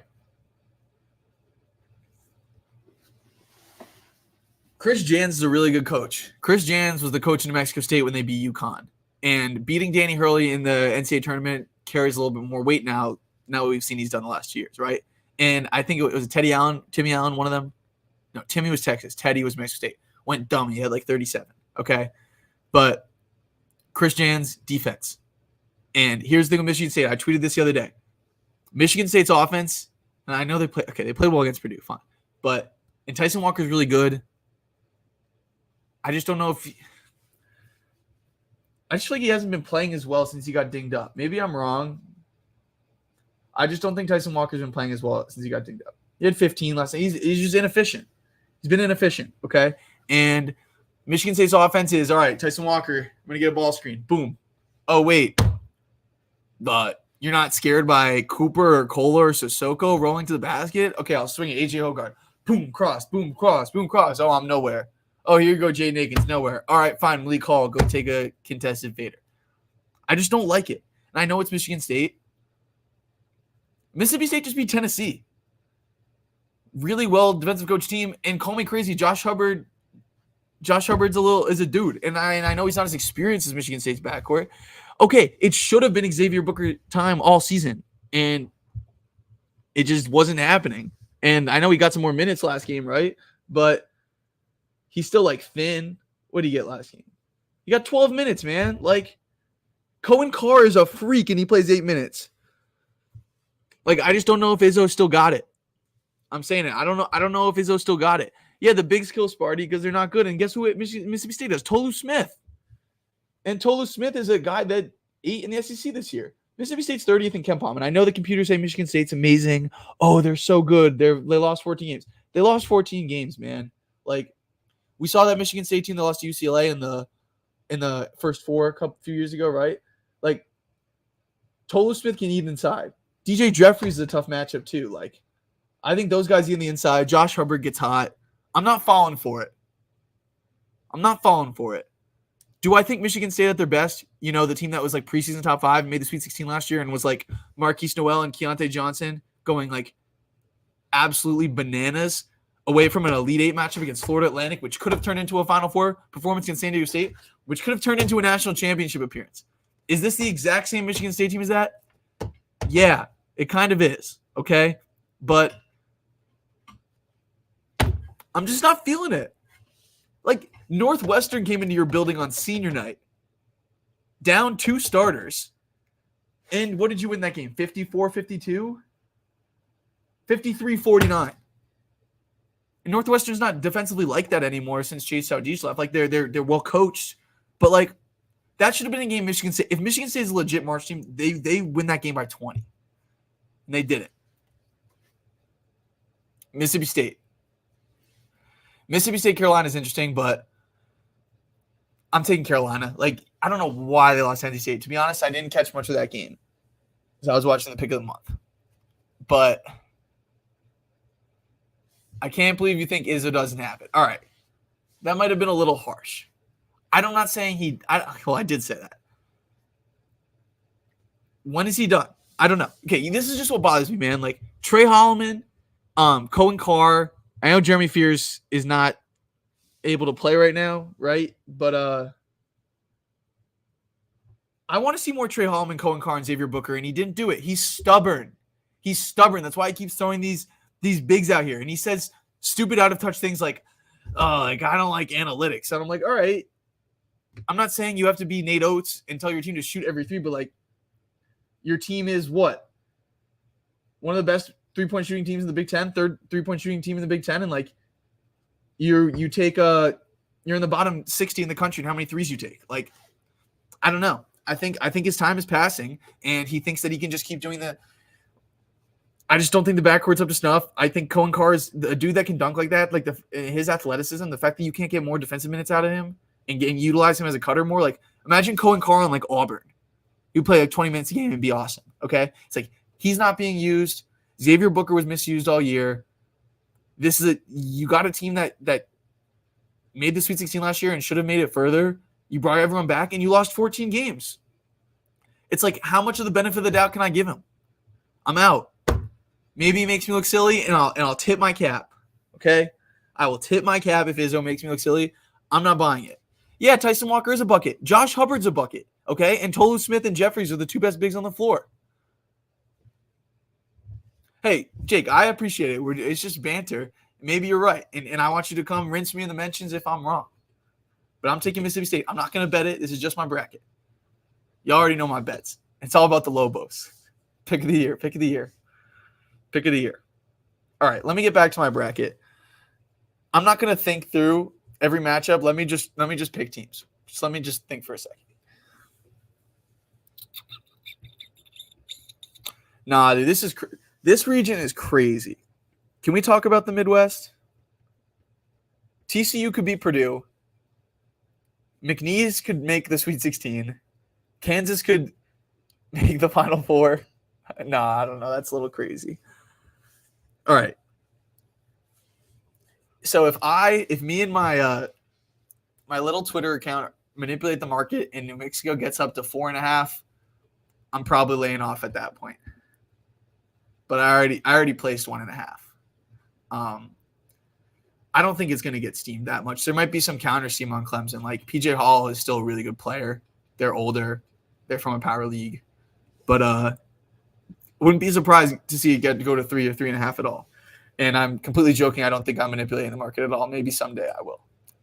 I appreciate everyone. I've got 38 people here, which is pretty awesome. Guys, I had like 1.4K on Twitter beginning of the year and was pumping out picks to the void where no one would react to them. And all of a sudden now I can tweet a gif of a whale and it gets 50 likes. Like, that's amazing. And that makes me so happy. So I appreciate you all. And as you guys can tell, by the way, I'm talking about these teams. I love this shit. I live and breathe it from November to March every year. And I take a little mental wellness break in between. I'm not tracking the portal every day, which is kind of a lie I do. And then I get tired of it and then I stop. But point is, this is awesome that y'all are here. Just a total junkie. Yep. And so are you guys if you're here. You're not here if you're not. So appreciate you guys. And man, I kind of breezed through this bracket. It's a little chalky up here, right? Other than that BYU Illinois game, I wasn't really thinking that much, and a little bit here just with Kolick. But what the hell is going to happen down here? I just don't know. Like, I could see Grand Canyon, Punkin, St. Mary's, and being too athletic, and St. Mary's, like, it just highlights they don't have enough juice. I could see, no, Bama's going to win. No, hello, Julian. No, I'm not, because to be a sicko, you got to be staying up late watching, like, the WAC in the Big Sky. Like, I really channel my energy into the Power Six during the regular season, trying to know those leagues and all those teams as well as possible. And then once the calendar turns to March, I get caught up with the McNeeses, the Samfords, the Grand Canyons, the Charlestons of the world. Because nothing bothers me more than when I'm watching – hell yeah, appreciate you, Sam.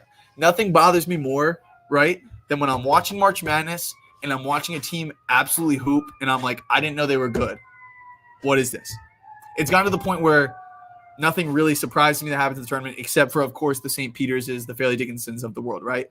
Like Princeton, I was not like I didn't think they were going to beat Arizona, of course, but it's like I wasn't that surprised. Like I knew that team was good. I knew what Tosan did. Like Caden Pierce, Alec Pierce's brother, like they had athletes. Xavier Lee off the bench is a really good guy, a really good player. Like his handle's ridiculous. Like point I'm saying is I make sure that I have seen all these teams with my own two eyes, and I'm not just like being Seth Davis out there on the selection show. Like, ooh, I'm going to pick every 12 and 13 and try to outsmart everyone. But yeah, it's tough though. I'm struggling right now. Like, I guess I'm just going to put Carolina through to the Elite Eight just because I don't know what's going to go on here. I don't super believe. Oh my God, Caleb Love, Arizona. I didn't even think of that yet. Caleb Love versus Carolina in the Elite Eight would be crazy. I just want to see this happen, to be honest. Like, would I be mad if hashtag our Lobos made it and ruined this matchup? No. But like this would be must-see TV to see Caleb Love against Carolina. How many threes? I would take his over. If I could take his over on threes attempted, I would do that. Yeah, dude. That dude just sits there. He doesn't care. He just says, oh, wait, McNeese went 30 and 3. I'm just going to say them no matter who they play. I don't know. Maybe I'm a hater. And that wasn't a shot at McNeese because, shit, I think they could win multiple games in this tournament. But what's the worst matchup for Carolina Sweet 16? That's a good question. So Carolina is at their best when they are pushing tempo, right? In my opinion, when Cadeau and Davis are on the open court, Cormac taking transition threes, I think in like the athletes off the bench like Trimble, that's when they're the best. You can't do that against Kansas. North Carolina would crush Alabama. I think Carolina would crush Alabama. Grand Canyon, if they had just beat St. Mary's in Alabama, it might be like, oh my God, this team's amazing. And maybe they can beat them, but I do think Carolina's going to get through. Don't tell me I'm about to be boring and put forth once. We're not putting Purdue in the Final Four. I think Purdue got a bad draw, folks. I think Purdue is not making the Final Four at all. So I have a crazy bet. I put $25 of my bonus bet on ESPN Bet, ready for this, in November on the Chiefs to win the Super Bowl, parlayed with Purdue to win the title. And it would pay out $4,500 off of free bet. So that's pretty crazy. So part of me would not be mad if Purdue went on this revenge tour because that's a lot of money. That being said, I don't think they're going to make the Final Four. I think TCU could beat them. I think Gonzaga could beat them. I think Kansas could beat them. Hell, I think McNeese could beat them. And then if they get through all those teams, I think Creighton or Tennessee could beat them. I would love to see Kalkbrenner against Edey because one of the most interesting storylines is how do you guard Zach Edey? And who is the best player in the country at not fouling big guys that he's guarding? It's Ryan Kalkbrenner. Yeah, guess what, Winston? They don't know ball. Those guys aren't watching as much as me. Those guys aren't watching as much as me, I'm telling you. Yeah, he is. Respectfully. If you see this, Seth, you're great. But no, I'm sorry. I'm not trying to be rude. I'm not trying to be a hater. What I'm just saying is a lot of the guys in that national – look, you guys are hanging out with me the night of the bracket, and I'm so impressed. What's the word? Grateful. I guess I'm impressed, like, that I was able to get 37 people. Like, that's pretty crazy. But, like, point is, a lot of these guys on TV, their job is to be able to track the sport and everything. And like, it's like you can't watch every team play if you're busy traveling and writing and all this stuff, unless you're just an absolute film grinder, you know? And if you're at games, it's hard to watch other games. Like, I'm able to be a sicko and consume as much as possible about these teams. And that's just my thing. But okay, point is, those guys are completely wrong. That's interesting. Yeah. I do think Iowa State could be Purdue. Absolutely. I think they could be Purdue. I think those guards would be in hell. Yeah, they don't watch. And that's what's cool about the way sports media is transitioning. Like, if you guys know who Brett Coleman is, or like QB School on YouTube, like, it's cool because guys can get so niche, right? It's like I don't need Field Yates to tell me to pick up Evan Ingram after he went for 11, 180, and 3. Like, I know. Like, it's like, or like, oh, dude, this guy just got 12 targets. Pick him up. Like, thank you. I appreciate it. But it's like, you know what I want to see? I want to go to QB School YouTube video and watch a 30-minute video on, is Justin Fields a good quarterback or not, and breaking down the film, because I don't know that much about football compared to basketball from like an X's and O's perspective. And he's saying, oh, this was Fields' problem. This was not Fields' fault. Point I'm saying is, like, what's cool about the media age evolving is that people can find super niche people. Yeah, and it's their job to be inflammatory with their takes. That's a good point too. But no, whatever. Yeah, I live and breathe this stuff is all I'm getting at. And okay, Purdue does have a tough path. TCU has depth, athleticism, and pace. I think they could cause problems. Gonzaga is coached by Mark Few. Graham Ike, I think, could score on Edey, right? And I think they'll be able to defend well. They can hit threes. Like, it's Gonzaga in the tournament. McNeese, if it happens, dude, if McNeese just beat Gonzaga and Kansas, I think that's proof that they're obviously legit. They can force turnovers, hit threes in a hurry, and they're athletic. They don't have a ton of size for Edey, but did Fairleigh Dickinson? So, yeah, that's true. Like, maybe Fred King doesn't play anymore. And, but dude, what if Kalkbrenner just never fouls him and he can't score on him? Like, it's hard to think. That's a matchup I really want to see. Like, I'm having a tough time not just thinking about like that Purdue Creighton matchup and that Carolina Arizona matchup. That would just be so awesome to see. Because I know last year people were hating, like, oh, FAU and San Diego State and Miami ruined the tournament because they're not good. First of all, Miami was nasty, and I don't want to hear anything otherwise. That team was full of bucket cutters, and Jordan Miller was the ACC Player of the Year as far as I'm concerned. Second of all, it's fun to see teams make runs. And I'm saying that, but now I'm like, all right, I kind of want this to be chalk because there's some fun matchups. Carolina, Arizona would be awesome. UConn, Iowa State would be awesome. But you know what else would be awesome? UConn, this is the worst region, right? Do people think that this is the worst region, the South? Because I'm looking at UConn, FAU, San Diego State, Auburn, BYU, Illinois, Drake, Iowa State. Okay. Nah, this is the worst region. 100% this is the worst region. Carolina's the worst 1 seed. Arizona's the worst 2 seed as far as I'm concerned. Clemson's definitely the worst 6 seed. Baylor's the worst 3 seed. Yo, this region sucks. This region sucks. I hate that the West is so bad. I don't even want to put any of these teams in my Final Four. The West sucks. I'm pissed now. The Midwest is pretty damn good. Tennessee, Creighton, Gonzaga, Kansas, Purdue. The South has Kentucky, Marquette, Florida. This is how I rank the regions in strength. Number 1 is the East. Number 2 is the Midwest. Number 3 is the South. Number 4 is the West. This always happens, man. There's always a region that I don't want to put Carolina or Arizona in my Final Four, but who would I even want to win in a Carolina-Arizona matchup? It would be funny if Caleb Love won. It would be pretty funny. But I don't trust Arizona. I can't put them in my Final Four. They're going to lose to Nevada probably, right? Like, I got to put Carolina through. This is where someone asked about game theory earlier, right? Like, in a situation like this, it's which team is least likely to get upset before the Elite Eight, so that I'm alive, so that I have a chance. And I think it's Carolina, right? So, hey, man, you might not be wrong. I'm just kind of anti-Baylor. Like, I think New Mexico's a better team. Dude, should we throw a New Mexico Final Four future? Anyone got one? Okay, someone sell me on Baylor because, like I said, I don't think Baylor's guards are on the tier of the years past. And like Misi's great. I just feel like Bridges has to be great every game. I don't know about Langston Love's status. I feel better about them if Langston Love's playing. Ooh, Illinois' fourth now makes you think of BYU lost. That's interesting. Well, Aiden, it could also just be because what's San Diego State's line? I think it's because Illinois' odds might be that because they think that BYU is that much better than San Diego State, which is interesting. BYU beat San Diego State for what it's worth. Yeah, that is interesting. I kind of want to pull up these Final Four odds. I was not planning to be live for this long, but this is fun. Should I just finish this bracket off real quick?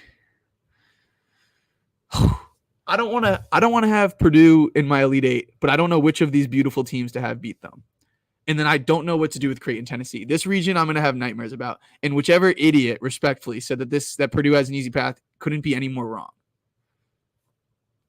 You want to think I underestimate Baylor's defense? Iowa State just scored 78 on them. Iowa State can't score. And I know they were stroking it, pause, with Gilbert and Momchilovich, right? But Baylor wasn't that good at defense this year. They're fine. It's been better. It's not bad. It's not last year's. It was bad. I still don't think it's that good. Baylor's own defense doesn't think that I can make noise. That's interesting. And that is New Mexico's one knock, right? It's that sometimes House and Mashburn, like they're not great shooters. Arizona favored over UNC to win the West. A significant gap from the top two for the rest. And exactly. That's why I had that Carolina, Arizona, because they know Baylor's not making the Final Four. They damn know Alabama's not making the Final Four. St. Mary's doesn't have enough juice to get there. Don't give me any of this Michigan State nonsense. What's New Mexico's odds? That is interesting. It's Arizona plus 180 as the two. Caleb Love, man. A pissed off Caleb Love. Not missing shots. You never know. It would be pretty funny if Arizona beat Carolina. Whoa. Wait, so they're plus 250 to make the Sweet 16 and they're plus 2,500 to make the Final Four? That's crazy.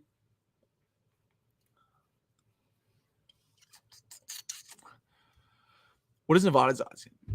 Nevada could be... All right, you know what? We're entering a new section of the program. Who's a team that I haven't given love to that could make on a run? And let's start with Nevada. Because do we think Dayton's that good? No, we do not. Do we think Arizona is a team that's capable of laying an egg? We absolutely do. And you get through them and you play a New Mexico team you've already played. You've already seen multiple times. Wait, am I wrong? Did New Mexico own one of those teams owned each other? I'm forgetting. I think New Mexico owned Nevada, right? Yes, I'm right. New Mexico owned Nevada. They beat them by 31 game, and then they won by 1 at their place. New Mexico, Nevada in the Sweet 16 would be some big points to the Mountain West, right? Let's go. Shout out Aiden. Thank you for these numbers, Aiden. I appreciate you. Aiden's one of my best buddies from home. His friend from school, and my buddy from home is the best basketball player I know. The kid over COVID would come to my driveway and beat me one-on-one every time. I got him once, though. And he can never take that away from me. Nevada's pace is 65.4. Caleb Love will be in the half court. Nevada's bigger guards. Hell yeah, man. I'm sold. I still just think when Arizona's locked in on defense, right? When Arizona's locked in on defense with Boswell and Pella Larson and Keyshot up in your grill, and then Balo's controlling the glass and Caleb Love's hitting shots, and then, who do you bring off the bench? KJ Lewis and Jaden Bradley, who are athletes and would start on most teams in America. That's when I'm like, yo, Arizona's really good. And it's like, what's hanging over our head? Hanging over our head, one is Tommy Lloyd, right? You lost to Princeton last year. Year before, you should have lost to TCU and then lost to Houston. Tough draw, though, right? Number 2, obviously, is Caleb Love. What happens when, you're a 2 seed, you're a team that people think is a legit title contender, and your point guard is a loose cannon who you literally benched in the Pac-12 tournament semis and scored 20 points in that second half? Like Arizona completely just collapsed. Okay. So Arizona's a team I don't like. It's crazy they got the top odds to win. It shows how talented they are, right? It shows how talented they are. And Arizona was so good in non-conference, guys. They were so good in non-conference. They're 6th in KenPom, 12th defensively, 8th offensively. They play with pace, right? What they do non-conference. You win at Duke. You beat Michigan State on neutral. You beat Wisconsin at home. You kicked Wisconsin's ass at home. You won by 25, right? You should have beat FAU. You lost in double overtime. And you beat Alabama by 13 and made Alabama look stupid, in my opinion. So let's not – that's the thing. Am I letting my distaste for Caleb Love and my doubts of Tommy Lloyd and the bad taste I have in my mouth from what Arizona just did in the Pac-12 tournament affecting me from a team in an open region, right? As Aiden points out, they got the best odds to win the region. They got Arizona's odds to win the region are the same odds that Iowa State had to beat Houston last night. Plus 180. Pretty crazy. Like, Final Four futures aren't really the move, guys. Final Four futures are not, you don't get enough value. It's like money line rollover or bet them to win the title if you think they're going to make the Final Four and then hedge out, in my opinion. There's just not enough value on the number or take them early on in the season. Like, Arizona plus 180 to make the Final Four right now, it's like, what are we betting on? I don't know. But, yeah, Coogan can't hoop. Okay, so Arizona's weird. Arizona's a tough team to get a read on. So that's why I'm kind of putting them in Elite Eight. It's just chalk. Gonzaga plus 650 to win the Midwest. Only trailing Purdue, Tennessee, Creighton. Texas is fifth. Texas should be fifth. Wait, Kansas's odds. Where's Kansas's odds? What's Kansas's odds? Kansas's odds should tell us a lot about Dickinson's status, right? If they're behind Texas, who has to beat Tennessee and Creighton before playing Kansas. Okay. Hunter Dickinson's not playing. Hunter Dickinson's not playing if Kansas is plus 1900 because Kansas is before yesterday, okay? UConn, Purdue, and Houston had lost 9 games all year. Kansas has 2 of those wins. They beat Houston and they beat UConn. As flawed as we want to make them out to be, if they're healthy, they are a really good team that can win games in March, and they can beat a Gonzaga team. They can beat a Purdue team 100%. Yeah, I know. Kansas has shown flaws. I'm totally hearing you. I'm just saying, considering they're a 4 seed, like, we've seen them compete with the best of the best. They're not as consistent. Like, this is the most Big 12 games what's today? Bill Self has ever lost. Hunter has practice? Is that a typo? Has or hasn't? If it's not a typo, then this doesn't make any sense. Why? Tell me why Samford's a bad draw for Kansas. You think Samford's going to turn over DeJuan Harris, and you don't think Bill Self with 4 days of prep is going to be able to run them off the 3-point line? He has, but no contact. Okay. I don't know, man. There's worse dart throws to throw than Kansas 19-1. They'll probably lose to Gonzaga or McNeese. They're not losing to Samford. What's that line? What's the Kansas-Samford line? McCullough is not, because McCullough is resting. McCullough's in pain. He can play through, and he's still a really good player. It doesn't make sense to practice him.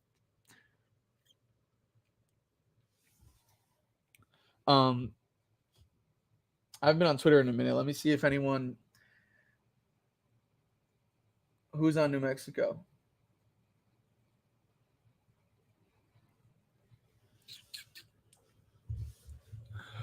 Eight and a half.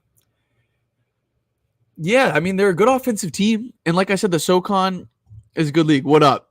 What up, Daddy Joni? Yeah, dude, New Mexico, baby. We're all on it. Yeah. 19-1 is crazy for Bill Self if they're healthy. It's worth a dart throw. Okay. Here's the thing. Some of these mid-major teams that play with pace can hang with the big boys. And a lot of them, it's just a different beast. Like, you've just played 20 games against mid-major players. And now you step out, right? And you got to play Kevin McCullough, KJ Adams. KJ Adams and DeJuan Harris are national champions. Hunter Dickinson's one of the most tough to stop. If Hunter Dickinson plays, Samford is not going to be able to touch him. Samford's good offensively because they have, what's his name? H-Shore. It's like 6'9" athletic dude who can shoot the 3 and move, okay?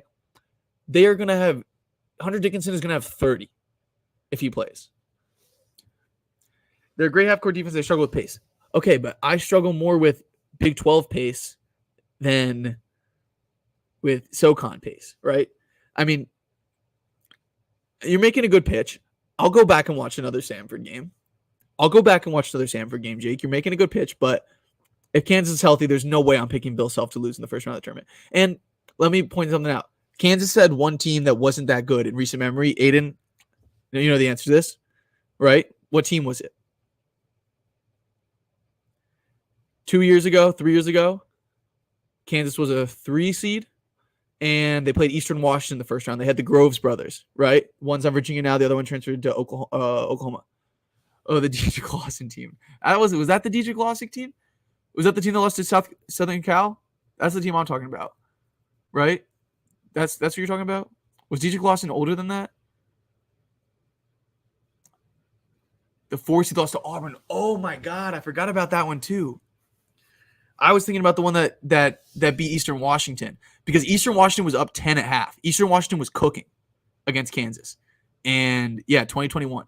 Eastern Washington was cooking against Kansas, and then Kansas punked them in the second half. Kansas happened. Like, who did they – the Kansas team that lost to Auburn in the second round, who did they play in the first round? Did they play who did they play? I usually remember it. Every bracket's usually imprinted in my brain. I'm disappointed. I don't know. They played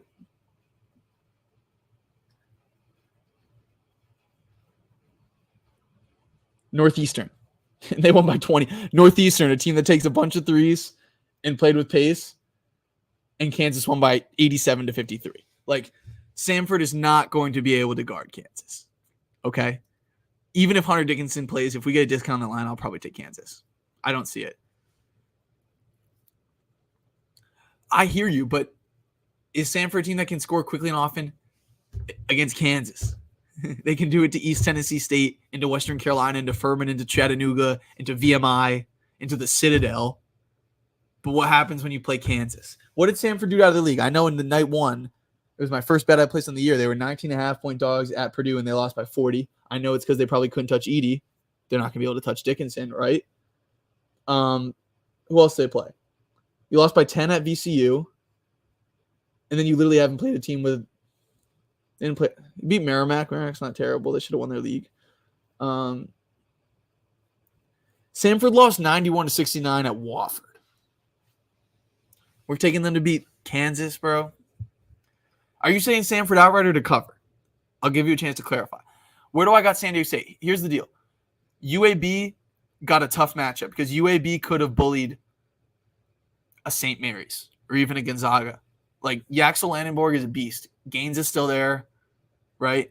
Good player. I just think San Diego State has more bullies.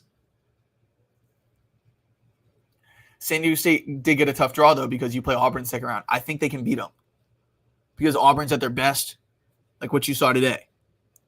Excuse me. When you get a guard-oriented team like Florida and you're just blowing everything up. They can't get open looks from deep. It's tougher to get in transition. When Florida was scoring, it's because they were scoring at the free throw line. Sorry, I don't know what's going on. It's because they were scoring at the free throw line or they were hitting a roller. You know? Wow. That's wild. Hey, maybe I'm wrong.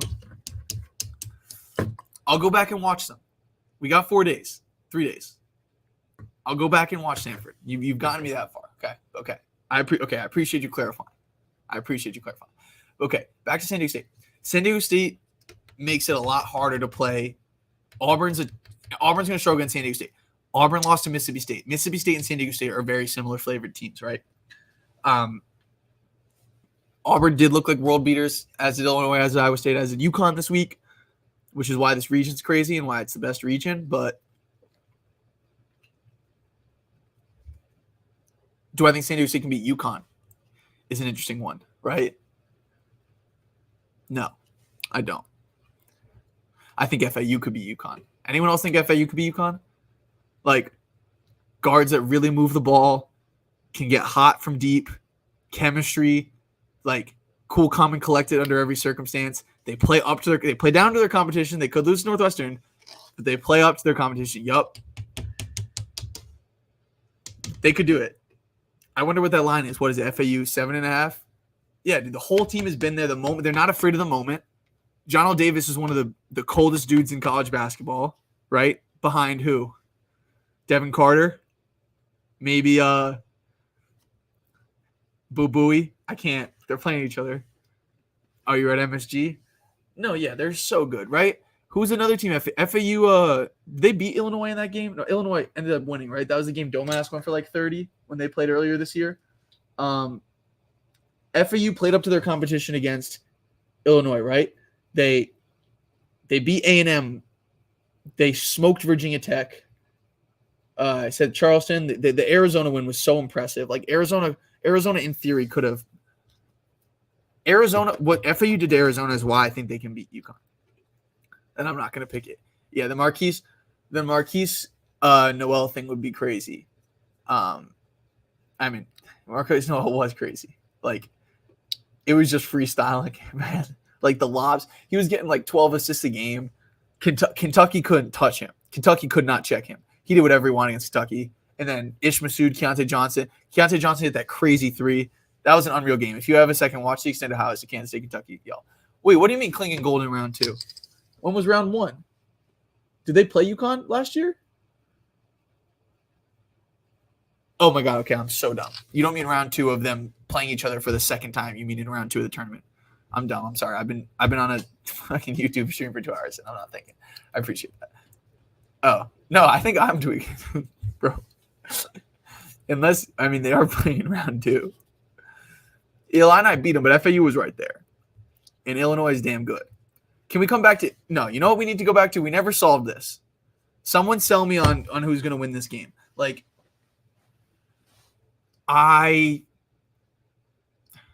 what did we see in that Tennessee-Kentucky game where Kentucky won at Tennessee? We saw that when things got tough, it was kind of like, Dalton, bail us out, please. Right? That's my one concern. Is he good enough to bail them out? 100%. 100%. He's amazing. He's an amazing player. I just don't like that. You know, it's like, is that an outlet for when stuff goes wrong that you can save you? Like that I like. And you're not wrong. You're not wrong. Lost to Loyola Chicago, you know, got sent to overtime by Iowa with that Schofield team, lost to Purdue in the next round. Who'd they lose to? Oregon State in the first round? Or no. Yeah, it was Oregon State, right? And yeah, you're right. Connect can't beat a team, but here's what's tough about Tennessee. There are games like when Tennessee went to Rupp, right? Where Vescovi or Ziegler is making plays off the bounce, Vescovi's hitting shots, Josiah Jordan-James is hitting shots, and you're like, Tennessee is the best team in the country. But then there's other games where it's old Tennessee comes back, and you're like, go Connect. That I don't like teams that it's crunch time. It's okay, Connect, go. Or it's Arizona, all right, Caleb Love, go, which probably isn't the case, you know, after the last game. But like, or even Houston, all right, Jamal Shed, go. Right? Like, that's not what Creighton is.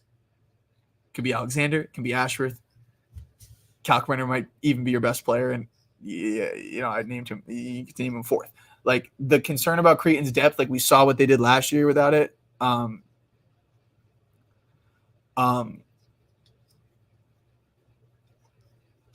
Yeah. I mean, it was at home, and that was like the ultimate letdown spot after UConn crushed Marquette. But like point taken, Creighton's really good, and they've gotten better as the season progressed, and I trust them, right? Because at the end of the day, when you're betting or when you're making your bracket, it's like it's going to be mayhem. We know that unpredictable things happen, crazy things happen. Creighton, I trust, right? Like Creighton's making the Sweet 16. Creighton's not losing to South Carolina, Oregon, or Akron. It's not happening, right? Tennessee, Texas, maybe. I think Tennessee would absolutely smoke Virginia or Colorado State.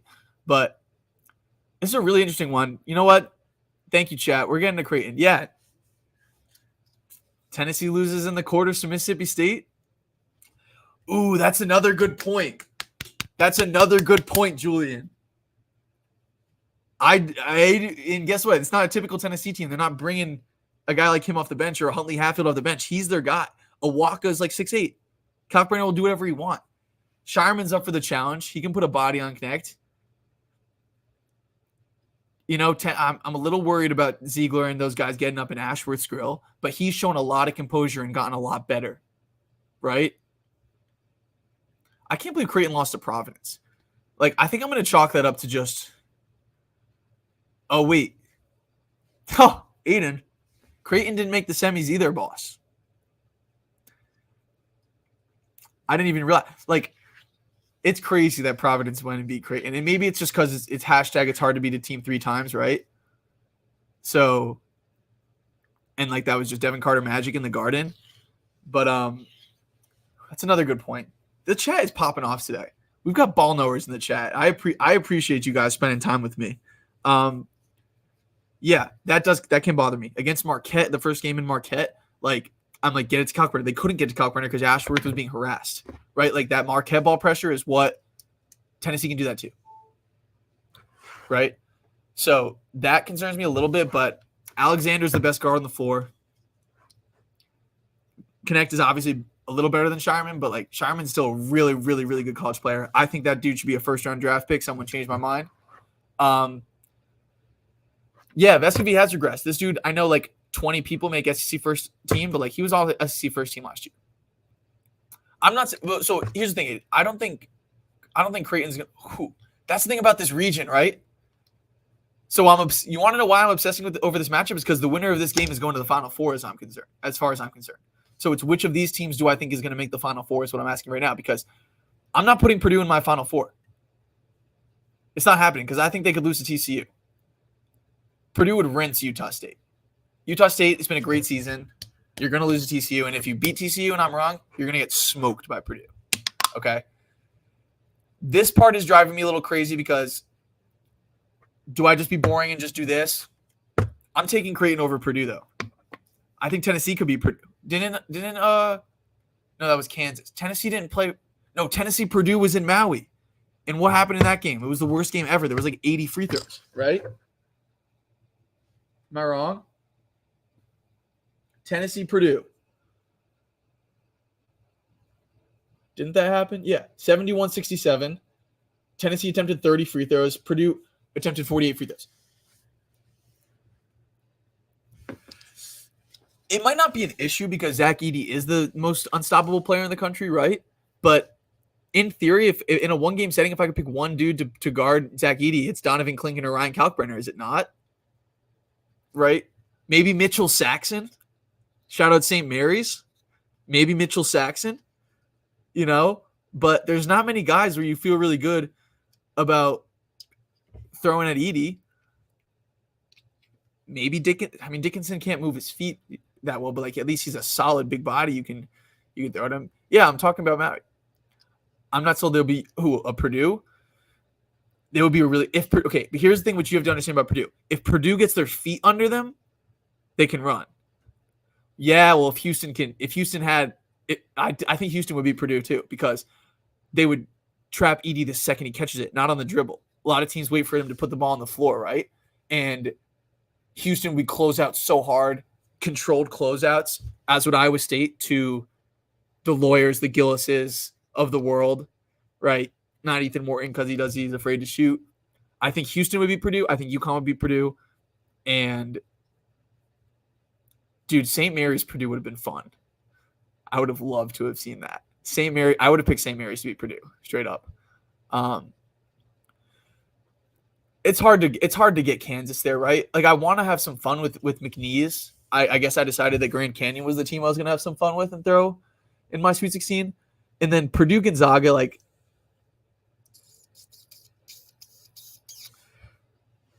yeah, that's a good point. And Braden Smith can do that. He did that at Illinois, did he not? But it's a good region, man. I think Tennessee could beat Purdue. I don't think Gonzaga. Whew. This is the best, isn't it? I'm going to have a tough time just stopping staring at this bracket. Okay, so all of a sudden I have 3 Big East teams in the Final Four. How did this happen?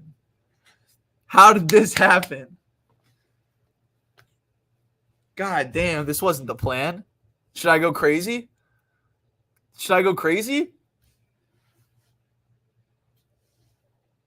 Should I go crazy? Whoa! Nah, there's no way. I'm sorry. I'm spazzing. Like I said, I've been on a live stream for. No, we're not putting Carolina there. Oh yeah, I just said we are. UConn, Carolina, Marquette, Creighton. Is that really the Final Four of my gut? Is that really my gut reaction Final Four? Guys, I think it is. You should find a Big 12 team to put in the Final Four. All right, say less. Say less. Huh?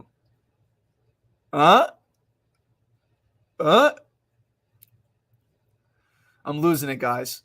I might have to shut this down soon. This has been so fun. I'm probably gonna hop on every night this week, and I'll just make a new bracket. Okay. Let me stick. My gut reaction bracket is my gut reaction bracket. Okay. It was Gonzaga. My gut reaction bracket. We don't touch this. Okay. This was my gut reaction bracket, and I'm not saying I'm submitting this for my. I don't know. Ian, it's the most wonderful time of the year. I have a really tough time, guys, sleeping these next 4 nights because I'll be lying in bed, right? I'm lying in bed, and then all of a sudden it hits me. One of these 8 9s or 7 10s, I get like this bite of clarity. Last year it was Arkansas, Illinois, and Auburn, Iowa. I was just like, actually, no, that's a lie. Those 2 teams I knew right away. Auburn beating Iowa was the biggest lock ever, as was Arkansas beating Illinois last year. But it's usually a game where I just completely switch my flip my switch.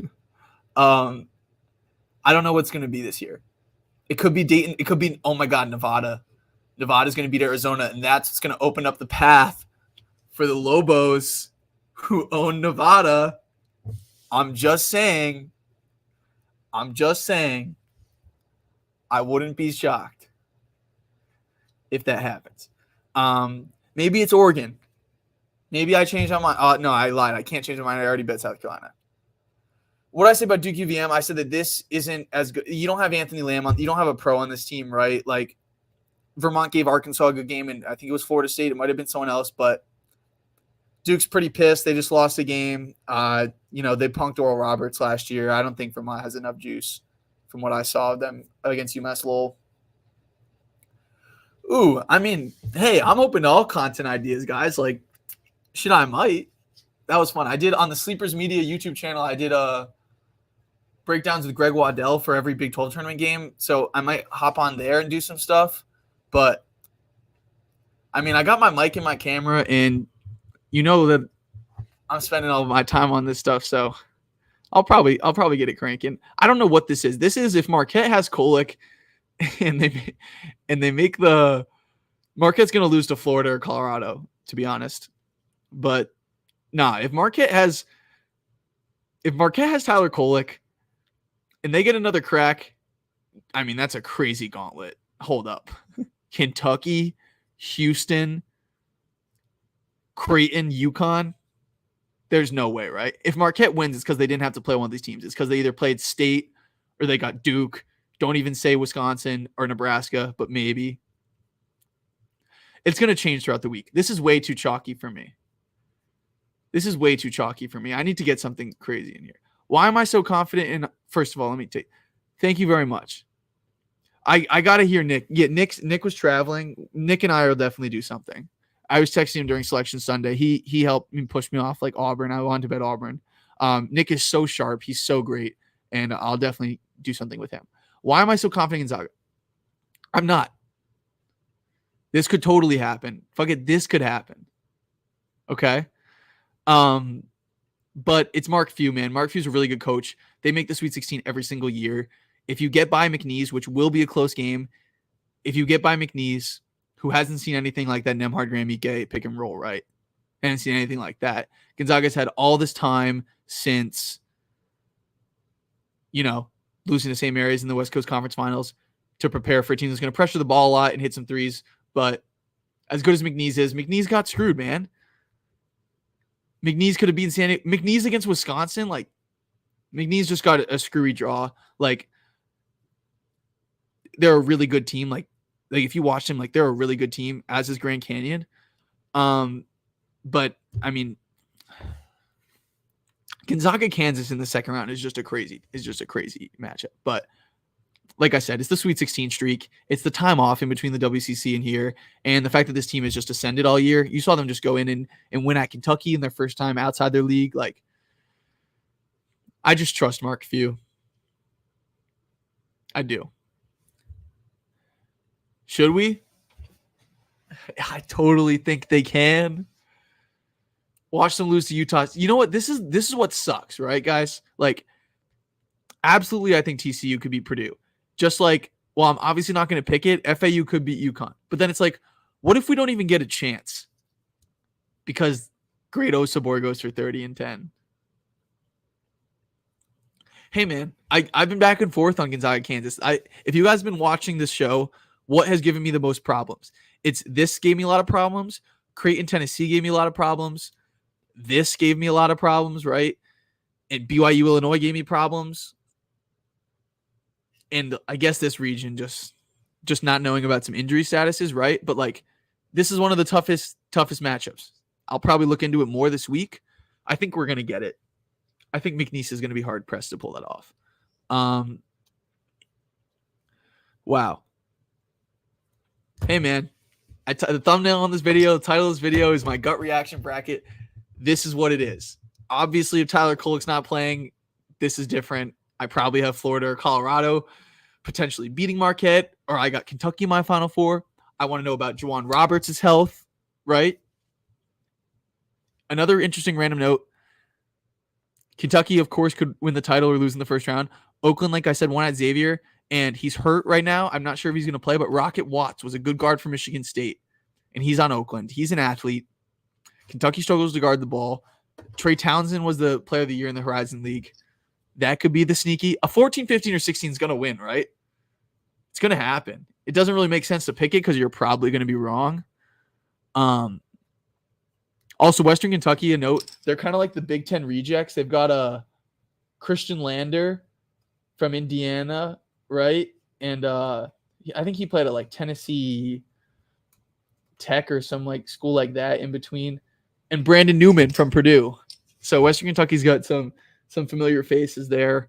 They're usually a 12 seed, 13 seed if they make the tournament. They ain't like that anymore. Colgate, they never do it, but they're close. They were up 9 at halftime against Arkansas. They sent Tennessee down to the wire back with Schofield. And Wisconsin, they gave a good game to. I told you guys about how I feel about Baylor. This could be the chaos region, man. This is not happening. This is not happening. They're going to win by 50. This could be not a blowout. I'm just saying this could be, if I'm getting like 28.5 for Longwood, I'm taking Longwood. UConn, I would play up to like 36.5. They're going to score 125 points. And Drew Hurley's going to check in the first half. Don't even think about it. It was my man Jake was trying to sell me on this. I'm gonna go back and watch, but all right. So just a quick recap. First of all, thank you guys all so much for joining me. I know there's plenty of people making content tonight and plenty of big TV networks out there pumping stuff out. So to spend it with me in my room, just breaking this down is amazing. I'm grateful for y'all. If you're here, press like and subscribe to my channel. I don't know what my plans really are for it, but like, it's just cool if the numbers are higher. So, and if you spent 2 hours with my dumbass, then why not give me a little punch? So thank you. And yeah, like the chat was awesome tonight. A lot of people brought up good points, which I really appreciate. I like to be convinced. I like when people push back, and it just makes it a better experience for everyone. And yeah, I'm definitely going to be back with more content before this is over, but just a final recap on my bets. 3 units, BYU minus 7.5 against Duquesne. I don't know if these lines have moved, by the way, since I bet them. BYU minus 7.5, 3 units against Duquesne. They're going to crush it. I'm telling you, they're going to crush it. Drake, money line against Washington State, should be a great game. Tucker DeVries, after what happened last year, just like not hitting a shot against Miami. I think he's really going to bring his A game. Darnell Brody can cause problems down on the block. Wazoo's solid, but they're not a team that can really overwhelm you, in my opinion. And then Overton, and the other two guards. What was his damn, what was the white boy's name? Enright. Enright's a good player. And Enright, the other guard. So Enright and Wright. Drake's a really good team. I love them. They made me some money last week, and I got to ride with them in round one. Colorado against Boise. Boise's dusty. KJ Simpson is going to eat Max Rice's lunch. Eat Max Rice for lunch. Tristan Da Silva can put some clamps on Tyson Dagenhart. I'm just not sold on Boise. They lose in the tournament every year. Eddie Lampkin, energy big man, problem causer, and they have a top 10 pick who's like hasn't even been tapped yet. You never know if he could break out. TCU minus 3.5 against Utah State. Utah State has been outperforming expectations all year. TCU is 3.5 point favorites for a reason. Depth, always perform well in the tournament, at least in round one. They are capable of beating Purdue, so I want to see that matchup happen. Manuel Miller, they're going to have a tough time with him. Uday and Cork can do a good enough job on Osabor. And Darius Brown's a good guard, but he's got one guard. TCU's got four guards to throw out there. TCU's too much. South Carolina against Oregon. This is a gut feeling. I just don't think Oregon's that good. I think they caught lightning in a bottle running into Arizona at the right time. And Colorado had beaten them twice already this year. Hashtag it's hard to beat a team twice. We saw it with Providence and Creighton. We saw it in some other matchups. And I don't think they're that good. I think South Carolina continues to be slept on. We're getting a great number. Apparently the number's better, someone said. And I think the way South Carolina moves the ball, they can make Oregon pay. And I just don't think Oregon's defense is what's Oregon's KenPom defense? I don't even think it's that high. I haven't been impressed with their defense. I think it was pretty good this week, of course. So it probably rose, but they're 70th on the season defensively. So not sold on Oregon. BJ Mack, I think, can hold his ground against Dante, and South Carolina, I just think, has more good players. And what else do we got, guys? We'll save that. Alabama, Charleston. Alabama, their pace, stepping outside the SEC. Is Charleston as good as that Notre Dame team that had Cormac Ryan, Blake Wesley, Dane Goodwin? Who else was there? Blake Wesley was a first-round draft pick. Ryan Goodwin, Trey Wirtz. I don't know. They had good guards. They were playing really good basketball, and Alabama was tailed off. The game got out of hand. I think Alabama might have had someone got injured in that game for Alabama as well. But I think Charleston, last year they play a half-court team. Who say this team, I think they're just going to get run off the floor by Alabama. I think they win 100-75.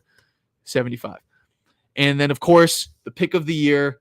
We've already got a point of steam. The New Mexico Lobos are going to beat Clemson because Clemson's guards can't guard. They have the size and athleticism to keep Hall and to keep PJ Hall and Ian Shefflin off the glass, right? Mexico's red hot. They just won the Mountain West tournament. Meanwhile, you've got a Clemson team that's reeling and just got made look silly by a Boston College team. New Mexico takes care of their ball. They're top 15 in turnover percentage, which is crazy impressive considering how aggressive and downhill those guards are in House and Dent and Mashburn. Teams in rhythm. They've got shooters off the bench. They've got a couple big guys you can throw at them, and they're in rhythm. And they're 11 seed that's favored, which is extremely telling. That doesn't really happen, right? We saw comes to mind Middle Tennessee was favored against Minnesota.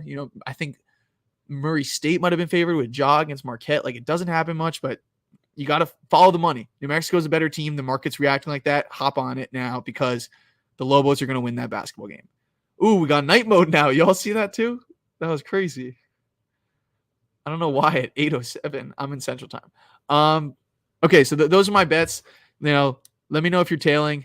Subscribe if you're here. Last question. So a bit about me. 15 of you left. My dad worked for the Big East when I was a kid, so I grew up outside Providence, Rhode Island, and went to the Big East tournament every year from when I was 6 to 13.